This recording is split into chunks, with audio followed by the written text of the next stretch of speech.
Bonsoir à tous, vous écoutez une émission spéciale de tout et de rien, une émission spéciale Japon aujourd'hui. Alors normalement cette introduction aurait dû être faite en japonais, mais le problème c'est que je parle pas japonais et qu'en essayant de le faire je me suis dit que ce serait un petit peu irrespectueux vu que je sais pas vraiment bien le parler. Donc je vais me taire. Et je vais laisser la parole à mes très chers invités qui sont très nombreux autour de cette table. Il y a avec moi Raphaël, il y a Maxime, il y a Mickaël, il y a Nicolas. Est-ce que vous êtes là tous ou pas ? Est-ce que vous êtes là ? Oui. Oui. Très bien. Oui. Ouais, on s'enjaille et on s'applaudit comme ça. Ouais. Ça fait croire qu'on est extrêmement nombreux alors que pas du tout. Alors donc, un épisode spécial Japon aujourd'hui. Alors pourquoi ? Cette idée, elle vient de toi, Nicolas, en fait. Cet épisode spécial Japon, c'est toi qui me l'as suggéré quand on s'est vu en décembre. C'est vrai. Et je me suis dit, bon sang, mais c'est une super bonne idée. Et pour faire un épisode spécial Japon, pourquoi ne pas réunir les gens qui parlent le plus du Japon dans l'émission de tout et de rien. Et ce que je me suis dit, c'est que j'allais vous réunir autour de cette table et que j'allais tout préparer, vous faire des petits jeux, des petits machins, etc., etc. Et très rapidement, je me suis rendu compte que je ne sais rien du Japon. Le truc Ça genre. commence bien. Voilà. Mes connaissances sont quasi nulles en fait, vraiment extrêmement nulles. Alors du coup, j'ai parcouru des pages et des pages entières au Wikipédia, d'autres sites pour essayer d'en savoir plus. Essayer quand même de créer quelque chose. Et bon, vous allez voir, je vais créer quelque chose. Mais avant tout, j'aimerais vous parler un petit peu de moi en premier. C'est pour le côté mégalo de la chose. Le gars égocentrique. Complètement égocentrique. Je vous fais venir pour comme ça, vous m'entendez parler de moi. En fait, le Japon, je connais pas. Je connais pas, mais je connais qu'au travers de films que j'ai pu voir, de films que j'ai pu voir. Et aussi d'un connard qui arrêtait pas de t'en parler au lycée aussi, peut-être. Ouais, aussi beaucoup ce mec-là. Ouais. Mais c'est même avant le lycée en fait. Ah. Pourquoi est-ce que je connais pas le Japon ? Tout simplement parce que dans ma famille, le Japon, ça a jamais trop fait partie de notre culture et que je suis jamais allé chercher plus loin que ce qu'on me donnait à voir ou ce que j'ai pu voir. Et je me suis dit, pourquoi pas faire un jeu avec ça ?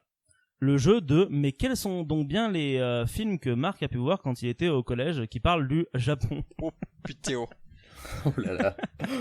Alors, pour la symbolique, j'en ai choisi 7. Ah c'est déjà pas mal, mine de Qui rien. parle du Japon ? Pour les 7 samouraïs. Exactement, Voilà. 7 films qui parlent du Japon ou qui se passent au Japon. Qui sont pas forcément réalisés par des Japonais, puisque moi j'y connais pas grand-chose au Japon.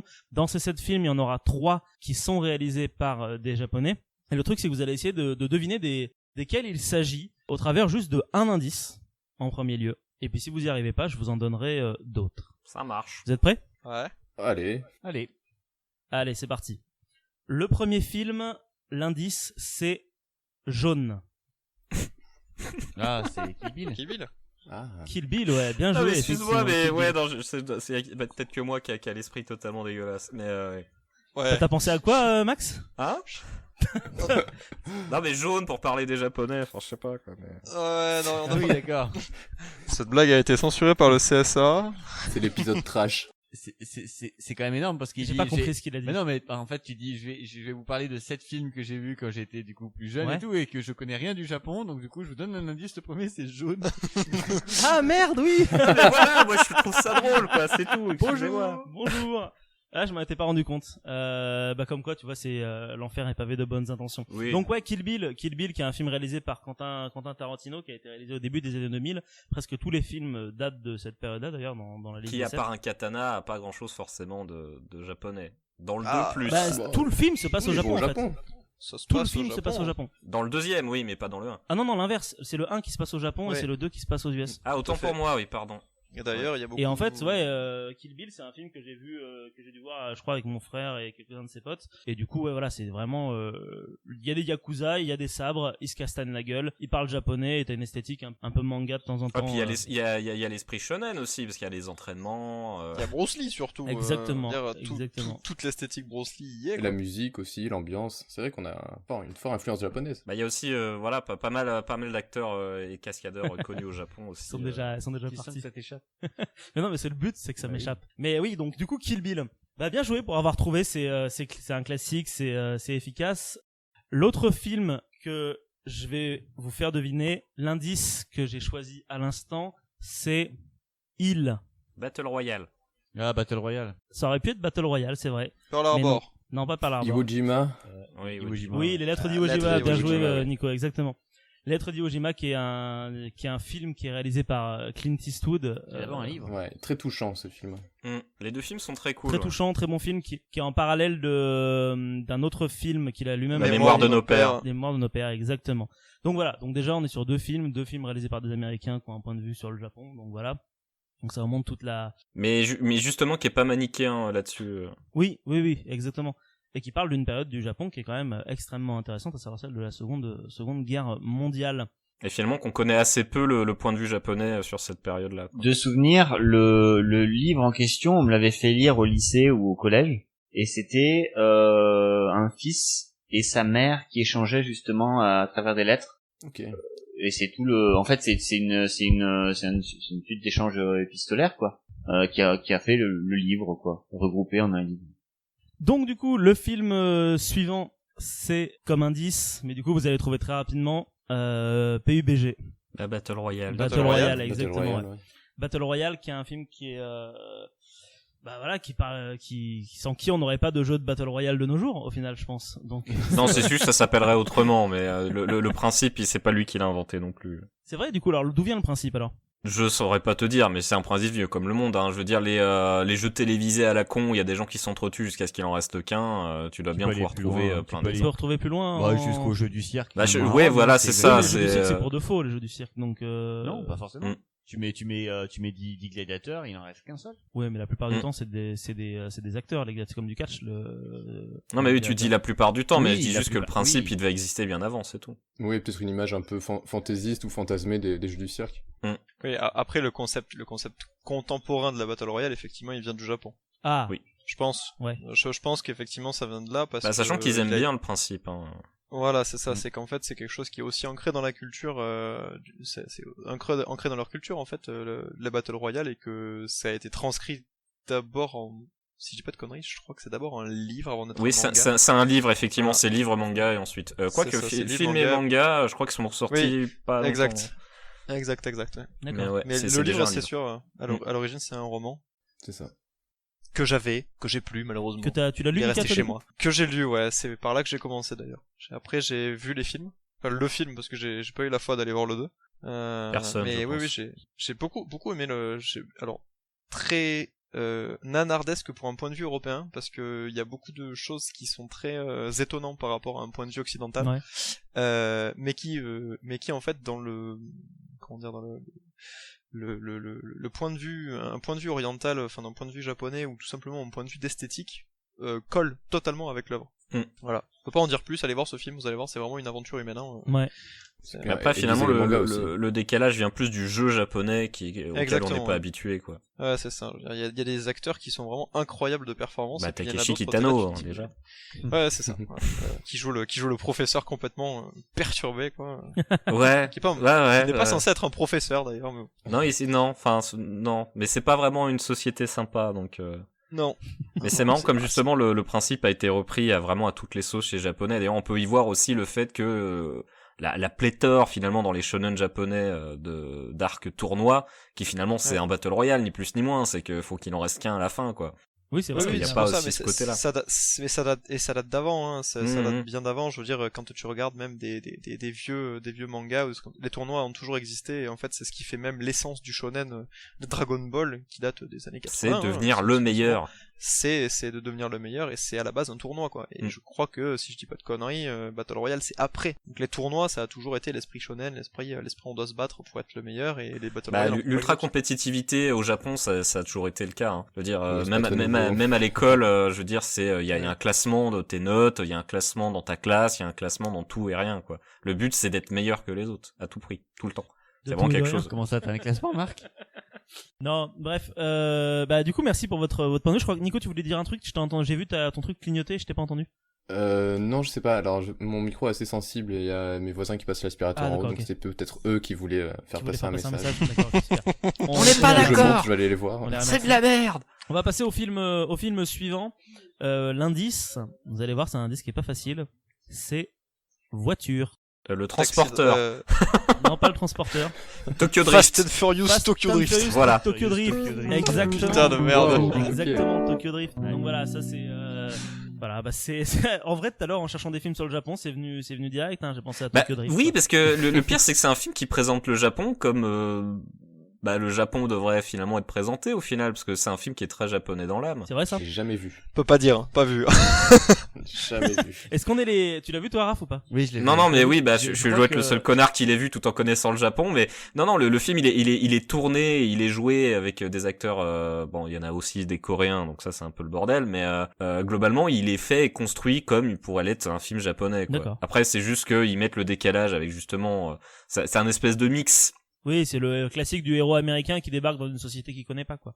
Voilà. Mais les acteurs japonais jouent comme des acteurs japonais, quoi. D'accord. Ils jouent à la japonaise. Ah donc du coup alors ça reste relativement fidèle, donc ça veut dire que j'ai pas non plus été trop Non, pour le coup, c'est pour ça que je Mauvaisement disais, influencé. non, c'est pas forcément un mauvais truc. C'est pas un film qui manque de respect au Japon dans ce qu'il présente. Alors évidemment, il y a le côté, ouais, je suis un Américain, je suis meilleur. C'est la grosse Américaine qui gagne la course. Et puis bon, voilà, les Japonais ils sont dégueulasses, ils sont cons, voilà. Mais pour le coup, non, l'image japonaise est pas trop pourrie et ils ont pas été trop dans les clichés non plus, quoi. Non, mais faut dire que c'est le deuxième, je crois, des Fast and Furious. troisième. Troisième. C'est ça, ouais. Bah, ça reste Ah, c'est le encore, troisième C'est le convenable troisième. sur Il y a la des pros série, ici. où on fait pas des trucs surhumains, tu vois, donc déjà Oui, ça on, t'enlève on, pas on déjà saute ça pas du en, film. en parachute dans bagnole depuis un avion quoi. Voilà, par exemple. Il y a quand même une course poursuite avec un sous-marin. C'est d'ailleurs un de mes Fast and Furious préférés Et finalement. la Je course, pense que c'est mon préféré en vrai, Tokyo la Drift. course dans la montagne, ça fait aussi très japonais, quoi. Oui, avec les drifts justement, Avec les d'où drifts, le ouais. titre Tokyo Drift. Ça implique quand même que vous en ayez vu plusieurs, les gars. Hein. Et je sais pas si je dois continuer cette chronique ou pas. Alors, hein. moi je les ai tous vus hein, du coup même le Je les ai spin-off tous avec vus, The j'ai Rock. même vu les spin-offs. Non, tu peux pas. J'irai pas jusqu'à dire que je suis fan, mais je suis parfois Ouais, t'aimes client de ce genre de film totalement débilos, Ok. quoi. J'en ai vu aucun. Je peux vraiment pas juger. Et tu perds rien, honnêtement. Tu perds rien du tout. Ouais, je crois que j'ai vu le premier. En vrai, je suis en train de chercher un indice pour le prochain film. Ça va être peut-être un petit peu difficile. Ah. Mais on va tenter quand même. Je vais dire. Ah non, mais si je dis ça, vous allez pas trouver. Attends, c'est hyper compliqué. Allez, on va vas-y. on va tester. Pirates des airs. Le château ambulant. Non, presque. Le château dans le ciel, c'est... Le château dans le ciel, exactement, ouais. Ah, c'est le Non, château dans le ciel, ouais. Non, c'est Château l'autre. dans le ouais. ciel qui est un Ghibli qui est, je pense personnellement c'est le premier Ghibli que j'ai vu. Je me souviens, je crois que mon père voulait aller le voir au cinéma et moi je voulais pas y aller. C'était en 2003 et au final je suis ressorti de la salle et de la séance et j'étais super content de ce que j'avais vu. C'est pour ça que je l'ai pris parce qu'en soi il y a des Ghibli qui sont bien meilleurs que celui-là, mais pour l'avoir revu sur Netflix cette année, puisqu'il est sur Netflix, il est quand même vachement cool. Et voilà, il fallait choisir un Ghibli quand même dans cette petite sélection de films. Vous l'avez vu, vous, du coup, ce film-là? Non, mais il manque plein de Ghibli en fait. Non, j'ai Je pas vu crois du que oui, mais en fait, Mais il faut savoir que j'ai commencé à voir les Ghibli très tard aussi. il faudrait que tu me rappelles un peu le synopsis parce que je crois que je confonds avec le château ambulant. Alors, le château ambulant, c'est la fille qui a une malédiction et qui doit aller voir un mec dans un château qui bouge. Et là, c'est un jeune garçon qui bosse dans un truc d'industrie et il y a De une fille qui mécanique. tombe du ciel Ouais. d'un dirigeable avec un médaillon et en fait ils doivent aller rejoindre une cité millénaire Dans dans, le les ciel, ciels, dans le ciel, c'est ça. Ouais, c'est bien celle que c'est celle où il y a une espèce de grand jardin avec des robots Exactement, j'ai failli dire robot Ouais, gentil aussi comme indice, mais, dedans. Ouais. mais ouais. Et ils sont poursuivis Ouais. par des connards qui veulent voler les richesses de la cité. Ouais, c'est Et t'as ça. un mec qui est Et ils encore plus ont, méchant qui veut prendre en fait qui a un ancien, je sais plus si c'est des Atlantes ou pas, mais en gros c'est un ancien de cette ancienne civilisation et qui veut récupérer son pouvoir. Il s'allie avec des pirates qui du coup sont contre les autres pirates. C'est ça, Ouais, exactement, ouais. effectivement. Ok. Et C'est celui que j'ai vu. Ouais. il est très cool, très cool. Moi je vous le Il est conseille très, si très vous l'avez bien, pas, si vous l'avez pas vu ce film. Ouais, c'est bien, ça fait des petites découvertes comme ça. Et oui, ça fait des petites découvertes. Donc on en est déjà à deux films japonais. L'indice que je vais vous donner c'est Gatling. C'est One Piece? Le dernier samouraï? Le dernier samouraï, oui, exactement. Ah oui, effectivement, ouais, tu vois, genre j'avais pas vu comme ça. Ouais, effectivement, Gatling, ouais. Mais il me semble que j'en avais pas parlé récemment dans une chronique. Si, Non, t'as dû je en sais parler plus. pour la chronique sur le Peut-être. katana, vite fait, je pense. C'est possible. Ouais, je pense. Donc le dernier samouraï, bah voilà, bien évidemment, film avec Tom Cruise qui est sorti au début des années 2000 aussi. Film préféré de Raphaël. Tu veux nous en dire quelques mots, Raph? Bah non, c'est un film que j'ai bien aimé parce que c'est toujours un peu le même pitch. J'aime bien un peu le destin solitaire d'un gars torturé qui peut rien faire contre son destin. C'est un peu le cas de l'histoire romancée par Hollywood à travers du coup les personnages de Nathan Algred de Tom Cruise. Et voilà, puis les décors sont super beaux et ça raconte certes une histoire romancée, mais le film et surtout la scène finale justement où on parle de Gatling, ça fait vraiment pour moi cette scène c'est vraiment voilà, avant c'était le passé et maintenant en fait c'est on avance et tant pis si en fait on oublie une partie de ce qu'on aime et on avance coûte que coûte quoi. Et c'est le côté un peu dommageable que je peux voir à travers certaines destructions de lieux historiques etc. ou de peuples à travers des croyances et tout. Et ça me fait toujours un petit quelque chose de le voir parce que je suis content mais à la fin je pleure toujours parce que c'est un film quand même ultra triste. Et on te comprend, Mais c'est mon préféré, oui. Ce qui est intéressant, c'est que c'est basé sur un épisode qui s'appelle La guerre de Boshin, Ouais. dans les années 1870. Et en fait, t'avais des gens des occidentaux qui aidaient, qui formaient les Japonais. Et c'est basé, même si le film est romancé, c'est basé sur la vie d'un mec, un Français en fait, un militaire français, dont le nom m'échappe. Jules Brunet. Ah oui. Jules Brunet, voilà. Oh oui, on est calé ici, quoi. Ouais, non mais oui, il y a Yes. du niveau. On va en parler tout à l'heure. Du coup, vous avez tous un petit peu vos spé, on va dire, sur le Japon. Mais avant Oui, ça, moi, c'est pas l'histoire déjà. du coup, je vais parler d'un dernier film qui est dans ma liste que vous avez peut-être pas vu. C'est le dernier. C'est film. Wasabi avec Jean Reno. Non, mais non. J'aime bien ce film. Du coup, Non, c'est déjà, peut-être je l'ai vu trop tard. c'est peut-être X-Men alors. Alors j'ai pensé à X-Men Origins Wolverine, mais il est trop récent pour X-Men, le combat de l'immortel. Mais il est trop récent. Non, c'est un film que j'ai vu quand j'étais gamin et que j'ai vu avec mon père et qui est un vrai film japonais. C'est un film de Takeshi Kitano. Voilà. La plage. Non, c'est Aniki. Zatoichi. À Zatoichi. Ouais. Je sais pas si vous l'avez vu, Zatoichi. Ah. Et ce film, alors je l'ai pas revu depuis en fait, mais dès que j'ai cherché des films, il a popé direct dans ma tête. Ok. Parce que pour moi c'est le film de samouraï quoi. C'est t'as Takeshi Kitano qui joue un mec qui est aveugle et qui en fait est super balèze etc. Et faudrait que je le revoie et j'ai un souvenir assez ouf de ce film là. Donc voilà, c'était un petit peu ma petite sélection de films. Dedans, il y a des films américains, il y a des films japonais, il y a des films d'animation, etc. C'est un peu tout ce que le Japon représente pour moi, occidental, blanc, cisgenre, hétérosexuel, mâle. C'est tout ça. Et du coup, c'est pour ça que vous êtes là aujourd'hui, les amis. C'est pour que vous me refassiez ma culture parce que vous le faites si bien à chaque fois que l'on parle ensemble du Japon. Je te conseille d'écouter un super podcast qui s'appelle De tout et de rien. Il y a genre plein de chroniques. Oui, il y a déjà sur plein le de trucs Japon. sur le Japon. C'est vrai, il y a plein de trucs sur le Japon. C'est incroyable. C'est incroyable. Bon, blague à part, je te laisse continuer. Non mais justement, vous avez tous un petit peu vos spécialités. Mika et Max, vous êtes très portés sur l'animation. Toi aussi un petit peu Nico. Nico et Raph, vous êtes portés bien sur l'histoire, etc. Enfin, vous avez tous une facette qui fait que à vous quatre, vous pouvez dire beaucoup de choses sur le Japon, énormément de choses sur le Japon. Et du coup, moi j'aurais une question à vous poser à tous et vous pourrez parler les uns après les autres. Porte d'entrée. Non, mais c'est pas quelle est votre porte d'entrée. Elle y est cette question dans l'ensemble. Mais c'est quoi pour vous le Japon? Pourquoi le Japon? Pourquoi pas le Canada ou les îles Fidji? Ou pourquoi le Japon en fait? Je vois une raison qui est en fait ultra flagrante une fois que tu connais un peu le pays en question, hein, sans y être allé. Mais c'est que je dirais que c'est une façon de vie.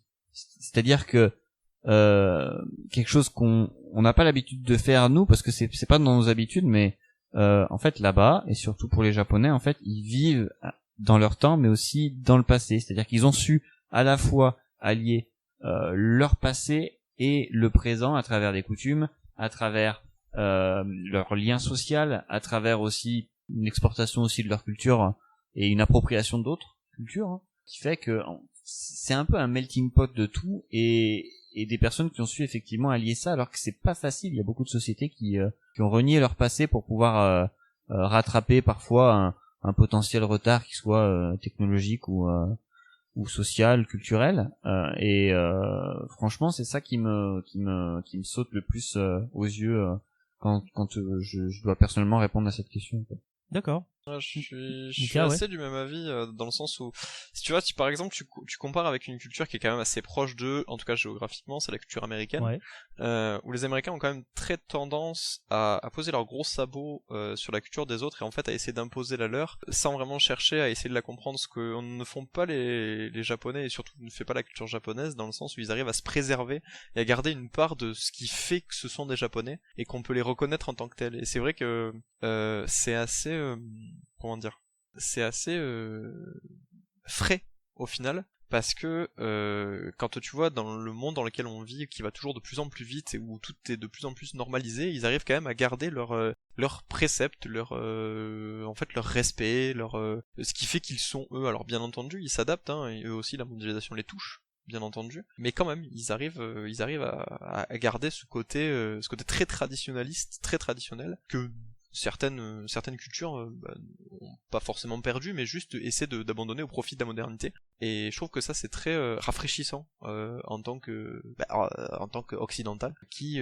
voit sa culture de plus en plus normalisée, du coup de trouver une culture assez quand même traditionnelle, dans le bon et aussi le mauvais sens du terme, hein, parce que c'est vrai que la tradition c'est bien, mais pas que. Du coup c'est intéressant, tu vois, de pouvoir comparer ces deux cultures côte à côte, et je pense qu'on a beaucoup à apprendre des deux cultures en fait, et c'est bien de pouvoir mettre en parallèle ça. D'accord.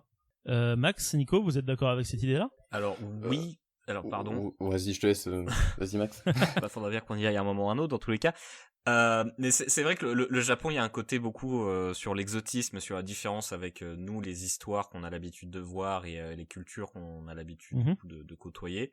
Il y a vraiment ce côté effectivement de respect, mais aussi ce côté parfois de non-compromis en fait, dans le sens où que ce soit dans les histoires qu'ils racontent ou dans leurs principes moraux ou éthiques, il y a pas de compromis. C'est juste ils te donnent un truc et c'est comme ça.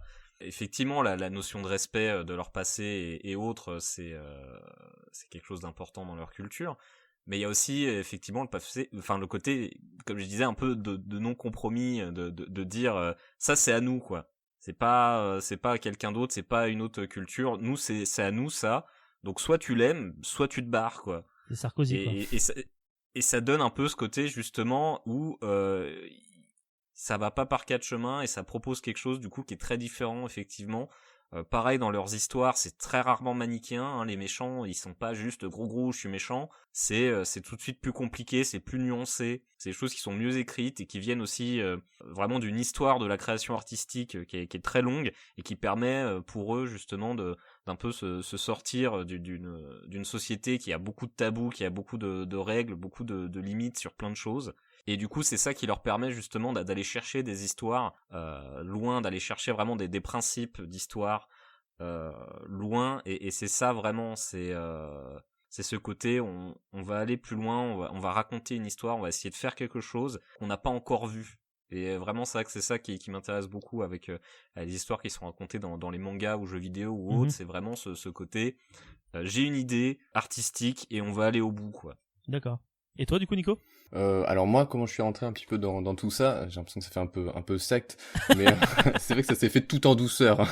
Genre, j'ai découvert assez tard, je pense tout ce qui est manga, animé. Enfin, j'ai découvert ça, je pense que j'étais déjà au lycée. Et c'est déjà un peu une première pierre, tu vois, à l'édifice. Genre, c'est un truc qui se rajoute. Et puis t'as toujours cette image fantasmée des samouraïs, ce genre de choses. Tu sais que c'est un peu exotique, mais en même temps c'est proche parce que le Japon c'est quand même une puissance, une des puissances mondiales, qui a une puissance économique, culturelle, etc. Et c'est vrai que comparé aux autres puissances, les puissances occidentales, il y a un vrai soft power qui est très particulier avec le Japon. C'est les seuls qui exportent des mangas dans le monde entier depuis super longtemps. Donc t'as vraiment un côté vraiment à part. Ouais, je rejoins un petit peu ce que disaient Max et Mika de ce côté-là. Et c'est vrai qu'il y a un côté vraiment fascinant. Et du coup, moi, pour ma part, j'ai eu envie d'en savoir plus, en lisant de plus en plus de mangas, en regardant de plus en plus d'animés, mais aussi en m'enseignant du point de vue beaucoup plus culturel, et pourquoi le Japon était comme ça, quelle est son histoire, son passé, etc. Et je pense que c'est ça, c'est petit à petit, et au bout d'un moment, tu te rends plus compte, t'es dedans, et voilà. Vous voulez rebondir les autres dessus ou Bah, je suis d'accord, je suis d'accord. Ce qui en fait explique aussi en grande partie ce que disent Max, Mika et Nico, c'est qu'en fait le caractère vraiment insulaire du Japon a protégé quand même l'histoire et la façon aussi de transmettre les choses pendant de très nombreuses années, et donc du coup forcément ça permet aussi un développement culturel plus long à long terme, en tout cas.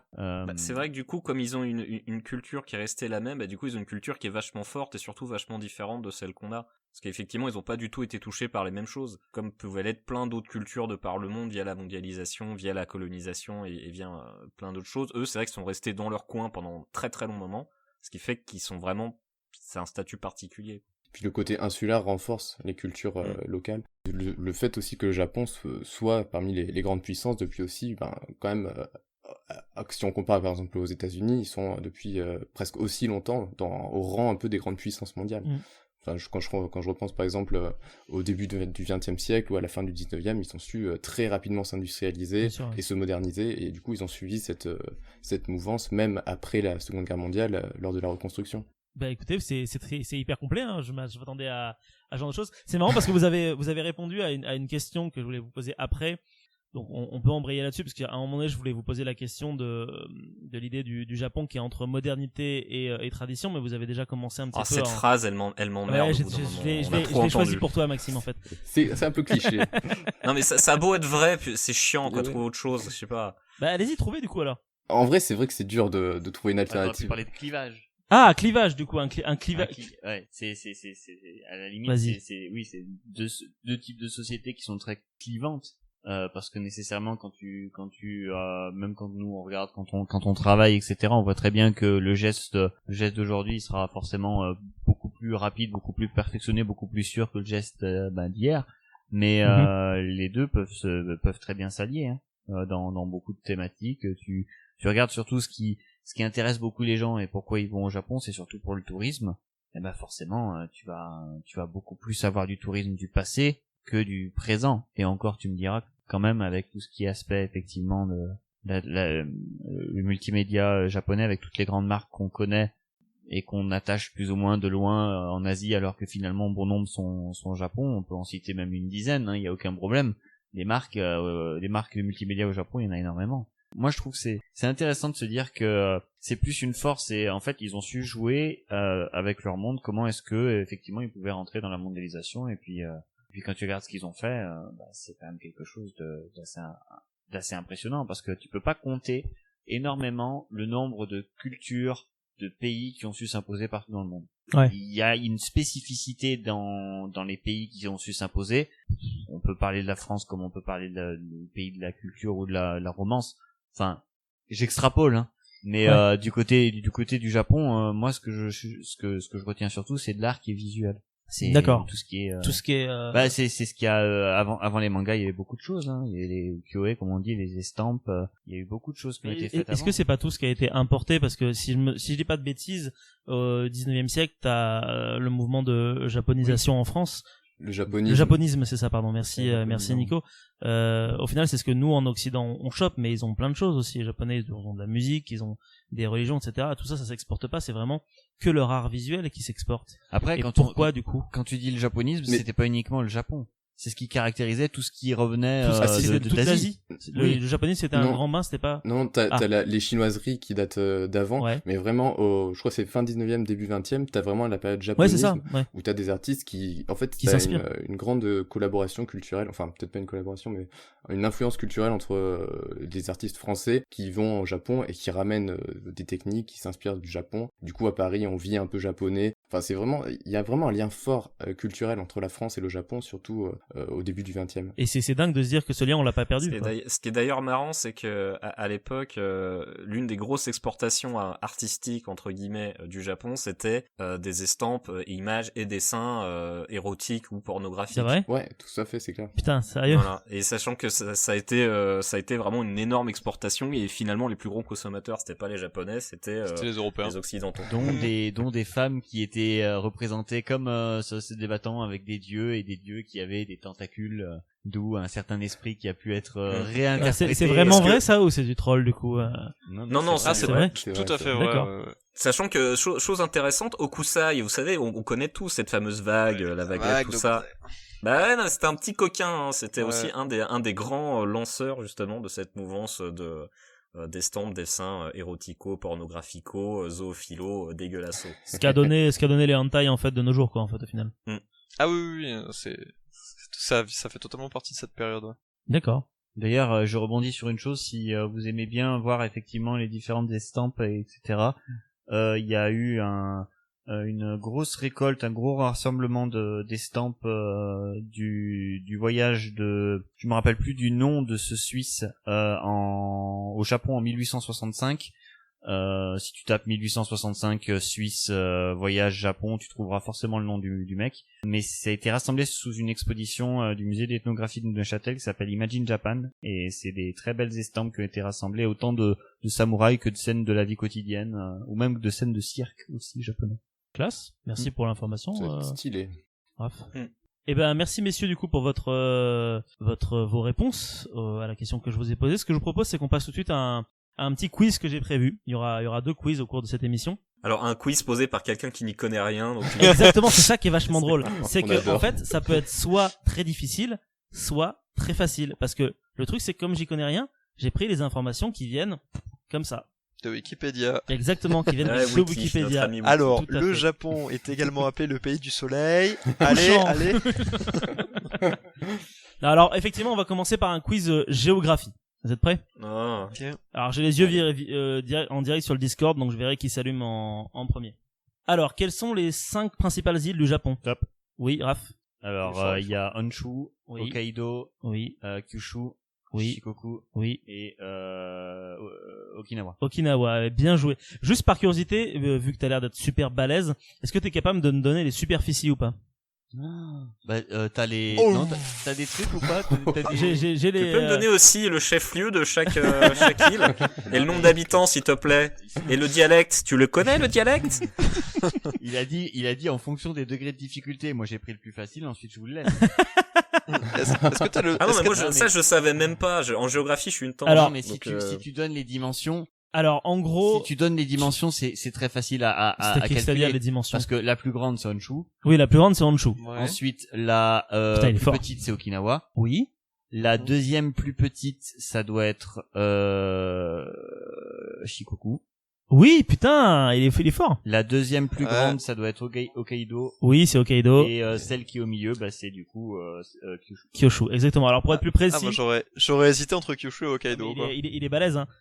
Du coup, Il est bon, t'es balèze. Honshu, c'est 227 000 kilomètres carrés, pardon.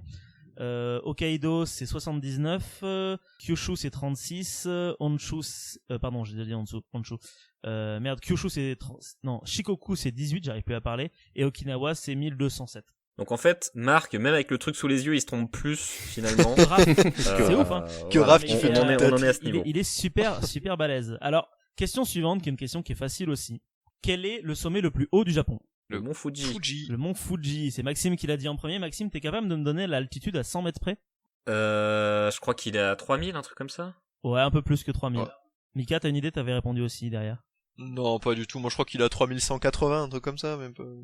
Je sais pas. Nico? Non, je suis vraiment nul en montagne. Raph? Nul en montagne. C'est 3450. 3777.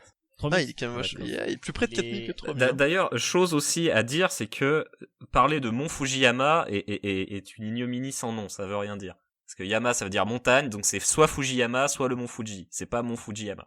Sachant qu'en plus de ça, ça n'a aucun sens dans tous les cas, parce que c'est un volcan. Ah, pas de montagne, c'est un volcan. Après, Yama, c'est montagne dans le sens... Ah bah dans le sens sommet, quoi. Mais Voilà. oui, Le caractère japonais pour montagne est le même que volcan. Ah, ça c'est intéressant. Donc le caractère japonais pour montagne est le même que pour Je volcan. pense que c'est surtout qu'on le traduit comme ça, mais peut-être Oui. que pour eux, c'est différent. c'est ça. En fait, il faut... Non, c'est ça. C'est-à-dire que si Oui. tu veux vraiment avoir le caractère pour mettre montagne, enfin volcan, c'est le caractère de la montagne et le caractère du feu à côté. C'est ça. Alors, Mm. question suivante. Yamao. Chacun à votre tour, vous allez me citer l'une des principales industries du Japon. Qui veut commencer? Les jeux vidéo. Alors, il était pas dans la liste sur Wikipédia, mais je pense qu'on peut le compter. Moi, je vais dire l'automobile. L'automobile, ouais, effectivement. dire L'électronique. L'électronique, ouais. La pêche. Bah non, mais mine de rien, il y a La un max de pêche. pêcheurs. C'est clair. C'est une île. Et le tourisme énormément sur la aussi. pêche. Ouais, le tourisme. Eh ben, parfait. C'est pas une Alors, il y avait aussi, du coup, la sidérurgie, la métallurgie, la construction navale, la chimie, la textile et l'agroalimentaire. Ouais, enfin, toutes les industries. Tout, quoi, en fait. Parce qu'en fait, ils sont hyper balèzes en tout. Et vous savez quoi? Et il y a un endroit où ils sont aussi très balèzes. C'est en taux de chômage? Quel est le taux de chômage au Japon? Très très bas. Je crois qu'il est à 0,3%, un truc comme ça. Alors faut pas déconner non plus. Non, nous on est à 10%, quelque chose comme ça, et eux ils doivent être à 5. À 3%? C'est Mika qui est bon, ils sont à 2,9%. 2,9. Ah, 2,9. Ils sont bons. Ouais. Sachant que c'est considéré comme du plein emploi, du coup. Oui, c'est vrai. Alors, petite question, encore une fois, un peu géographie. Quelle mer ou océan borde le Japon? Pacifique. Pacifique. La mer de Chine. Alors, Pacifique, ouais, mer de Chine. Ah, il en reste Et d'autres. et en haut, c'est la mer... Indien. Non, Sibérie, pas là. indien. Ah oui, non, en bas, il y a l'océan Indien, ouais. Et la mer du Japon. La mer du Et la mer Japon, du Japon. exactement. Mer, alors, Et en haut, il y a pas la mer de Sibérie. ça s'appelle la mer d'Otosk. Merci. Ouais. Donc, mer d'Otosk, mer du Japon, mer de Chine orientale, océan Pacifique, et enfin, c'est pas l'océan Indien qui est au sud, il y a une mer entre les deux, c'est la mer des Philippines. Je savais pas. Eh oui. J'ignorais. Merci Marc pour tout ce que tu nous apprends. Bah oui, comme le but c'est que vous appreniez des trucs aussi. Avec quel pays le Japon possède-t-il des litiges frontaliers? La Chine, La la Russie, Corée. la déjà. Chine. La Chine, la Corée, la Russie, Russie. c'est bon, vous avez Ouais. tout dit. Hein. Bah, Tiens, la Corée, ils sont en plein dedans, hein. Ouais, non, mais oui, la Corée, il lâche rien. Ouais, il y a vous la avez- Chine avec la mer, Ah mais toi t'as carrément les Bah, endroits de litige. Russie, c'est clairement île Sakhaline, juste au-dessus là. Ouais. C'est ça. Ok. C'est clairement C'est tout à là. fait ça. La Corée, j'imagine que c'est pareil. C'est avec la mer. De toute façon, après c'est une. Non, il y a une île, ouais. Il y a une île sur Il y a laquelle eu ils se une île en disputent fait énormément de spéciale trucs, là. sur justement. En plus, il y a rien Ouais, sur cette île. il y a c'est personne. Il y a vraiment rien. merde. C'est un caillou, ouais.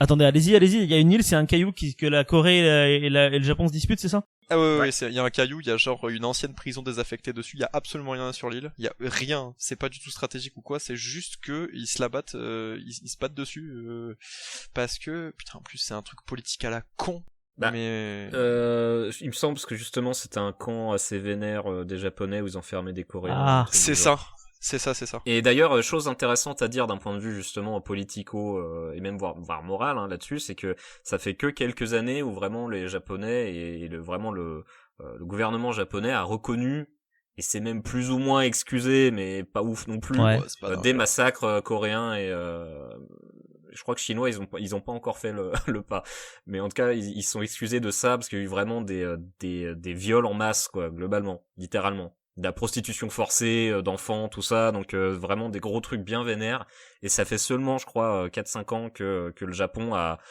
reconnu et a donné je crois une compensation financière à la con à la D'accord. Corée. Ouais, mais du coup ils ont rétro-pédalé, hein, parce que en gros la Corée a dit que c'était pas assez, le Japon a dit ah bah si c'est bien plus qu'assez, du coup bah il y a beaucoup de manifestations anti-coréens au Japon et anti-japonais en Corée. D'accord. Ouais. Suite à ça, parce que du coup c'est des femmes qui ont été prostituées de force, ils leur avaient donné un nom, enfin elles ont un nom, mais c'est en gros les infirmières du bonheur, quoi. Je sais pas comment ils ont appelé ça, mais Ouais. c'est Ouais, un- voilà, c'est c'est un peu globalement, immonde. il est donné en pâture aux Ouais, soldats. aux soldats japonais pour qu'ils puissent se déverser. Comme les Joy Division. Ouais, c'est ça. Et quoi. c'était, ouais, c'est vraiment Voilà, ardos, et du coup, quoi. en fait, le Japon a toujours nié que ça avait existé, et il y a que quelques années qu'ils ont finalement décidé d'avouer, en faisant la Corée réclamait bien sûr réparation, ce qui finalement le Japon a décidé de concéder il y a quelques années, mais c'était vraiment peanuts par rapport Ouais, c'est ça, préjudice il qui était donnait estimé. un petit bonbon, quoi, en mode Ouais, vas-y, c'est prends ça. ta merde et D'accord. casse-toi, quoi. Et pour du le coup, coup, là, à ce sujet-là, le Japon, c'est très compliqué qu'ils reconnaissent ses erreurs. Voilà. Du coup, la Corée s'est un peu sentie offensée, donc forcément, les tensions sont plus que jamais hautes entre la Corée du Sud et le Japon. D'accord. On parlera pas de la Corée du Nord dans l'histoire, parce que ça c'est autre chose encore. Ouais. Ouais. Mais par rapport à la Chine, par contre, ils ont toujours rien dit. Par contre, ils Non, sont- la Chine c'est autre chose. Hein. La Chine, ils en ont rien à foutre. Ils continuent toujours de se taper dessus, donc. Mais Sans dire que c'est Non. pire, mais il y a eu plus de Oui, quand vas-y, vous Raph. regardez, c'est pas spécifiquement du côté de l'Asie. Hein. Il y a eu c'est l'année dernière ou il y a 2 ans, Abe, qui était l'ancien ministre, du coup, l'ancien premier ministre, ce qui équivaut au chef effectivement de l'État japonais, avait reconnu effectivement les torts de Pearl Harbor. Donc c'était vraiment ne serait-ce que pour les Américains déjà, c'était la première fois où il y avait un chef d'État du Japon qui venait pour la cérémonie de Pearl Harbor. Tu veux dire qu'ils sont un le peu en 7 ce moment dans décembre une période où Non. ils sont en train de reconnaître un peu leur. Non, bah c'est plus Non, l'inverse. ils étaient, C'est mais là, complètement l'inverse. ça commence à En rétropédaler. fait, c'est complètement l'inverse, c'est-à-dire que t'as une famille impériale qui du coup a extrêmement d'importance pour les Japonais au niveau parce qu'ils sont considérés comme des trésors, ce sont des trésors nationaux. Hein. Ouais. Et il y a de ça 2-3 ans, effectivement, c'est du coup l'ancien empereur Akihito qui a dit que il regrettait ce qui s'est passé en Corée. Et c'est vraiment plat. Mais le fait de l'admettre, c'est déjà une chose. Alors que de l'autre côté, Abe, lui, il est plus dans le sens où il voulait militariser, retrouver le Japon qui avait pas de force militaire. Ils pouvaient plus avoir de force militaire depuis 45. Bah oui, comme ils avaient comme les Allemands. 300, 400 000. C'est ça. vraiment une réserve. Et lui, il était plus effectivement dans le sens où il fallait remilitariser, redonner effectivement, changer la constitution du Japon. Donc, on est loin de des excuses, effectivement, des plus plates excuses. Et pour la Chine, je pense que ça va attendre encore. Encore un petit peu, quoi. D'accord. Il y a un truc encore plus embêtant aussi, ça ressort assez souvent, parce qu'en fait, chaque année, en fait, enfin, je sais plus comment on dit ça, mais quand il y a des soldats japonais, des dirigeants qui étaient morts pendant la guerre, dans la croyance au Japon, ils rejoignent un peu le monde des esprits, et il y a toujours des gens qui se recueillent par rapport à ces personnes-là, et souvent, dans le tas, il y a des criminels de guerre. Et chaque année, je sais plus comment ça s'appelle, mais il y a une cérémonie qui revient à chaque fois, où justement t'as des gens qui vont un peu se recueillir devant des criminels de guerre, et c'est un truc très embêtant pour le Japon. Ils essaient à chaque fois de le cacher un peu, mais c'est vrai que quand ça ressort dans les journaux ou ce genre de choses, c'est toujours pas terrible. C'est ça un peu le souci avec le Japon, c'est que tous les problèmes, ils essayent de les foutre un peu sous le tapis. C'est ça, ouais. Et sauf que ça règle pas. Il faut savoir qu'il y a littéralement des manifestations, hein, comme on peut en avoir en France, au Japon, pour dire virer les étrangers, et genre sans aucune vergogne, et tout le monde dit ok, c'est normal, c'est un truc politique, quoi. C'est ok. D'accord. Et non, il y a beaucoup de trucs qui justement ils se permettent là-bas, qui si jamais en France on le savait, on dirait mais ils sont maboules. Effectivement, peut-être un peu. Ouais, parce que le Japon utopiste et idéalisé, je veux dire, c'est, à travers les mangas, c'est une chose, tu vois, mais je veux dire, quand c'est les mangas que t'as toi en France, ou voilà, t'en as assez peu au final par rapport à la production qu'il y a là-bas réellement, et il y en a beaucoup là-bas qui critiquent le système, en place, et t'as énormément de trucs qui sont cradingues. Ouais. Alors après, parce que c'est aussi d'une part de notre point de vue, mais parce que ça l'est aussi, tu vois, il y a vraiment des trucs sur le racisme. Enfin, je veux dire, à l'heure actuelle, il y a encore des trucs dans la Constitution qui fait que le kidnapping d'enfants est autorisé par la loi, tu vois. Enfin, ah oui, d'accord. Oui, j'avais vu une vidéo là-dessus aussi, c'est que en fait c'est permis, c'est que si jamais l'enfant il est pas au Japon, tu peux le forcer à venir au Japon. Bah il est japonais, donc il ferme sa gueule, c'est tout.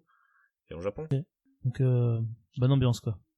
Voilà. Ouais, d'accord. Donc le Japon idéalisé, c'est un truc, quoi, mais il faut se rendre compte que c'est comme tous les pays, en fait, il a sa part d'ombre et sa part de défaut, quoi. Bien sûr. Voilà. Mais c'est pour ça que c'est important aussi de prendre du recul par rapport à ça. Alors oui, on est fan du Japon, on adore ce pays, on adore leur production artistique, mais c'est pas pour autant qu'il est parfait, très loin. Bien sûr. Puis il faut être conscient aussi de ce genre de choses. D'accord. Bah merci de la piqûre de rappel, du coup. J'avance quand même à la question suivante parce que j'ai pas envie de vous retenir non plus pendant 3 heures. Quelles sont les 2 religions majoritaires du Japon? Les 2 régions? Religion, ouais. Le shintoïsme, bouddhisme. Shintoïsme et bouddhisme, ouais. Et le catholicisme, non? Et il y a le catholicisme, mais en 3e. Ah, 3e. Alors, pour être plus exact, la répartition, c'est 72,5% de shintoïstes, 68,6% de bouddhistes et 1,5% de chrétiens. Et le reste, c'est des autres religions. À savoir que tu peux être à la fois shintoïste et bouddhiste. Puisque quand oui, il y a des syncrétismes, j'ai vu ça, effectivement. Quand aussi, tu es bouddhiste, en fait, ça ne te pose pas à être d'une autre religion. Exactement, ouais. Exactement. Mais il faut savoir que chez eux, la religion, c'est quand même pas mal différent de chez nous. Eux, c'est pas des messes ou des trucs comme ça, mais c'est pour ça qu'ils vont peut-être plus facilement se reconnaître là-dedans, parce que c'est moins demandant.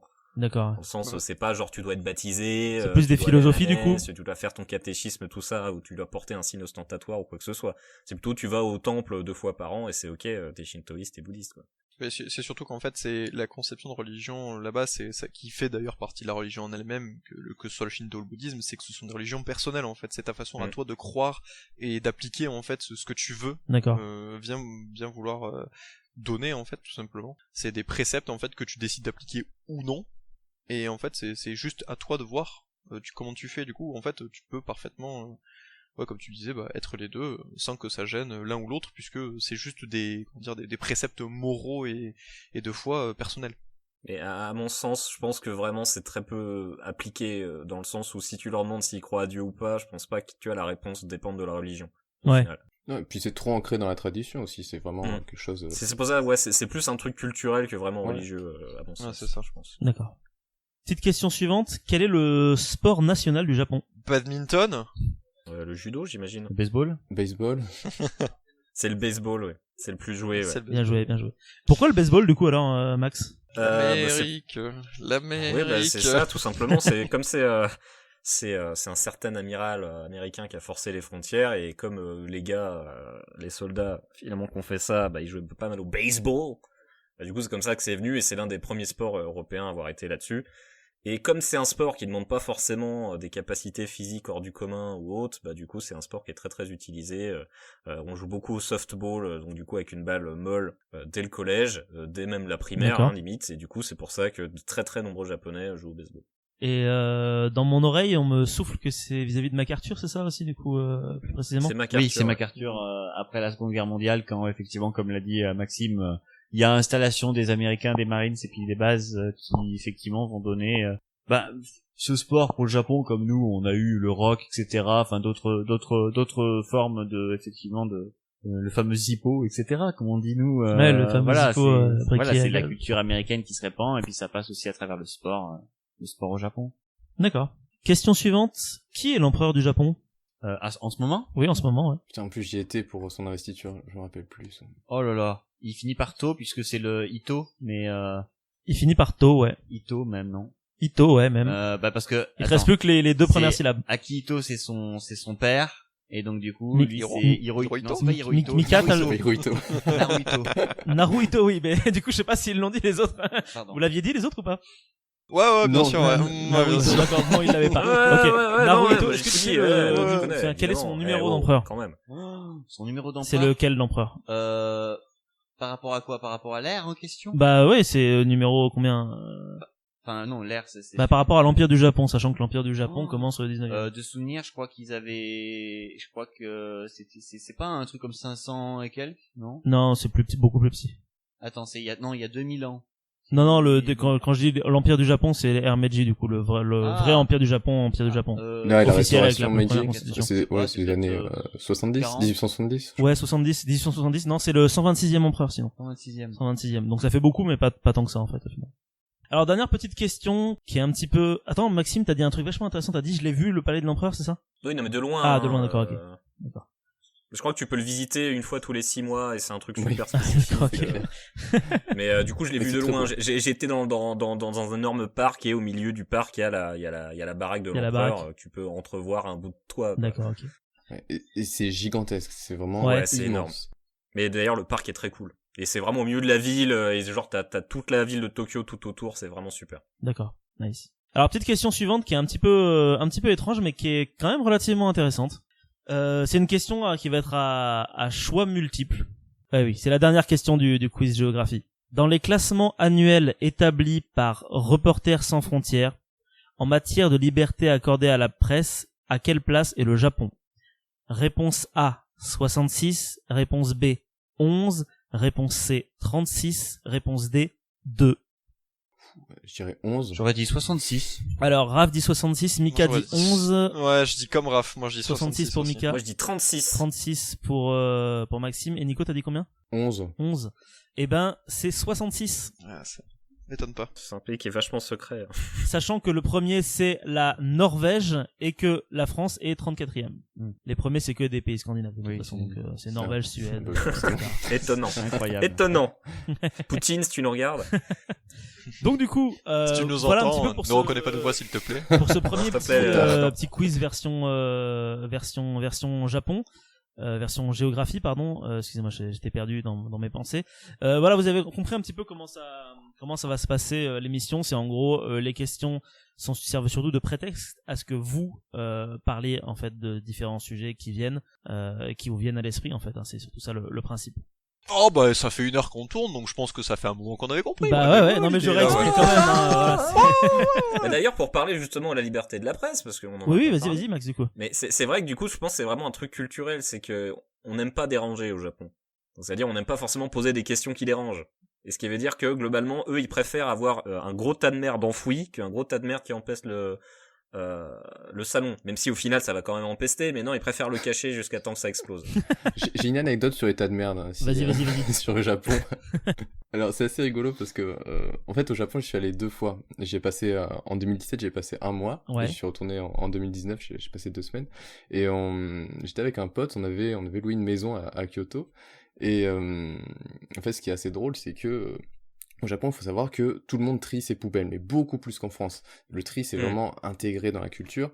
Ah, mais c'est super compliqué, par contre. Ouais, c'est super compliqué en plus. Et du Oh, coup, c'est une horreur. pour sortir tes poubelles, en fait, t'as pas des sacs en plastique comme chez nous. Là-bas, les sacs, ils sont transparents. Et t'as pas non plus de benne pour mettre les sacs. Et nous, en bon français, des fois, on a un peu la flemme de tout trier. Du coup, on a tout mis dans un sac. C'était le matin. On met les sacs dehors à l'emplacement réservé aux poubelles avec tous les autres sacs des voisins. Et du coup, on va faire notre petite vie. Et le soir, on rentre, on se dit, bah super, le camion poubelle est passé. La zone où on avait mis tous les sacs poubelles était vide. Et on rentre devant notre maison. Et devant, il y avait quoi ? Il y avait notre sac poubelle avec nos déchets pas triés. C'était l'humiliation totale.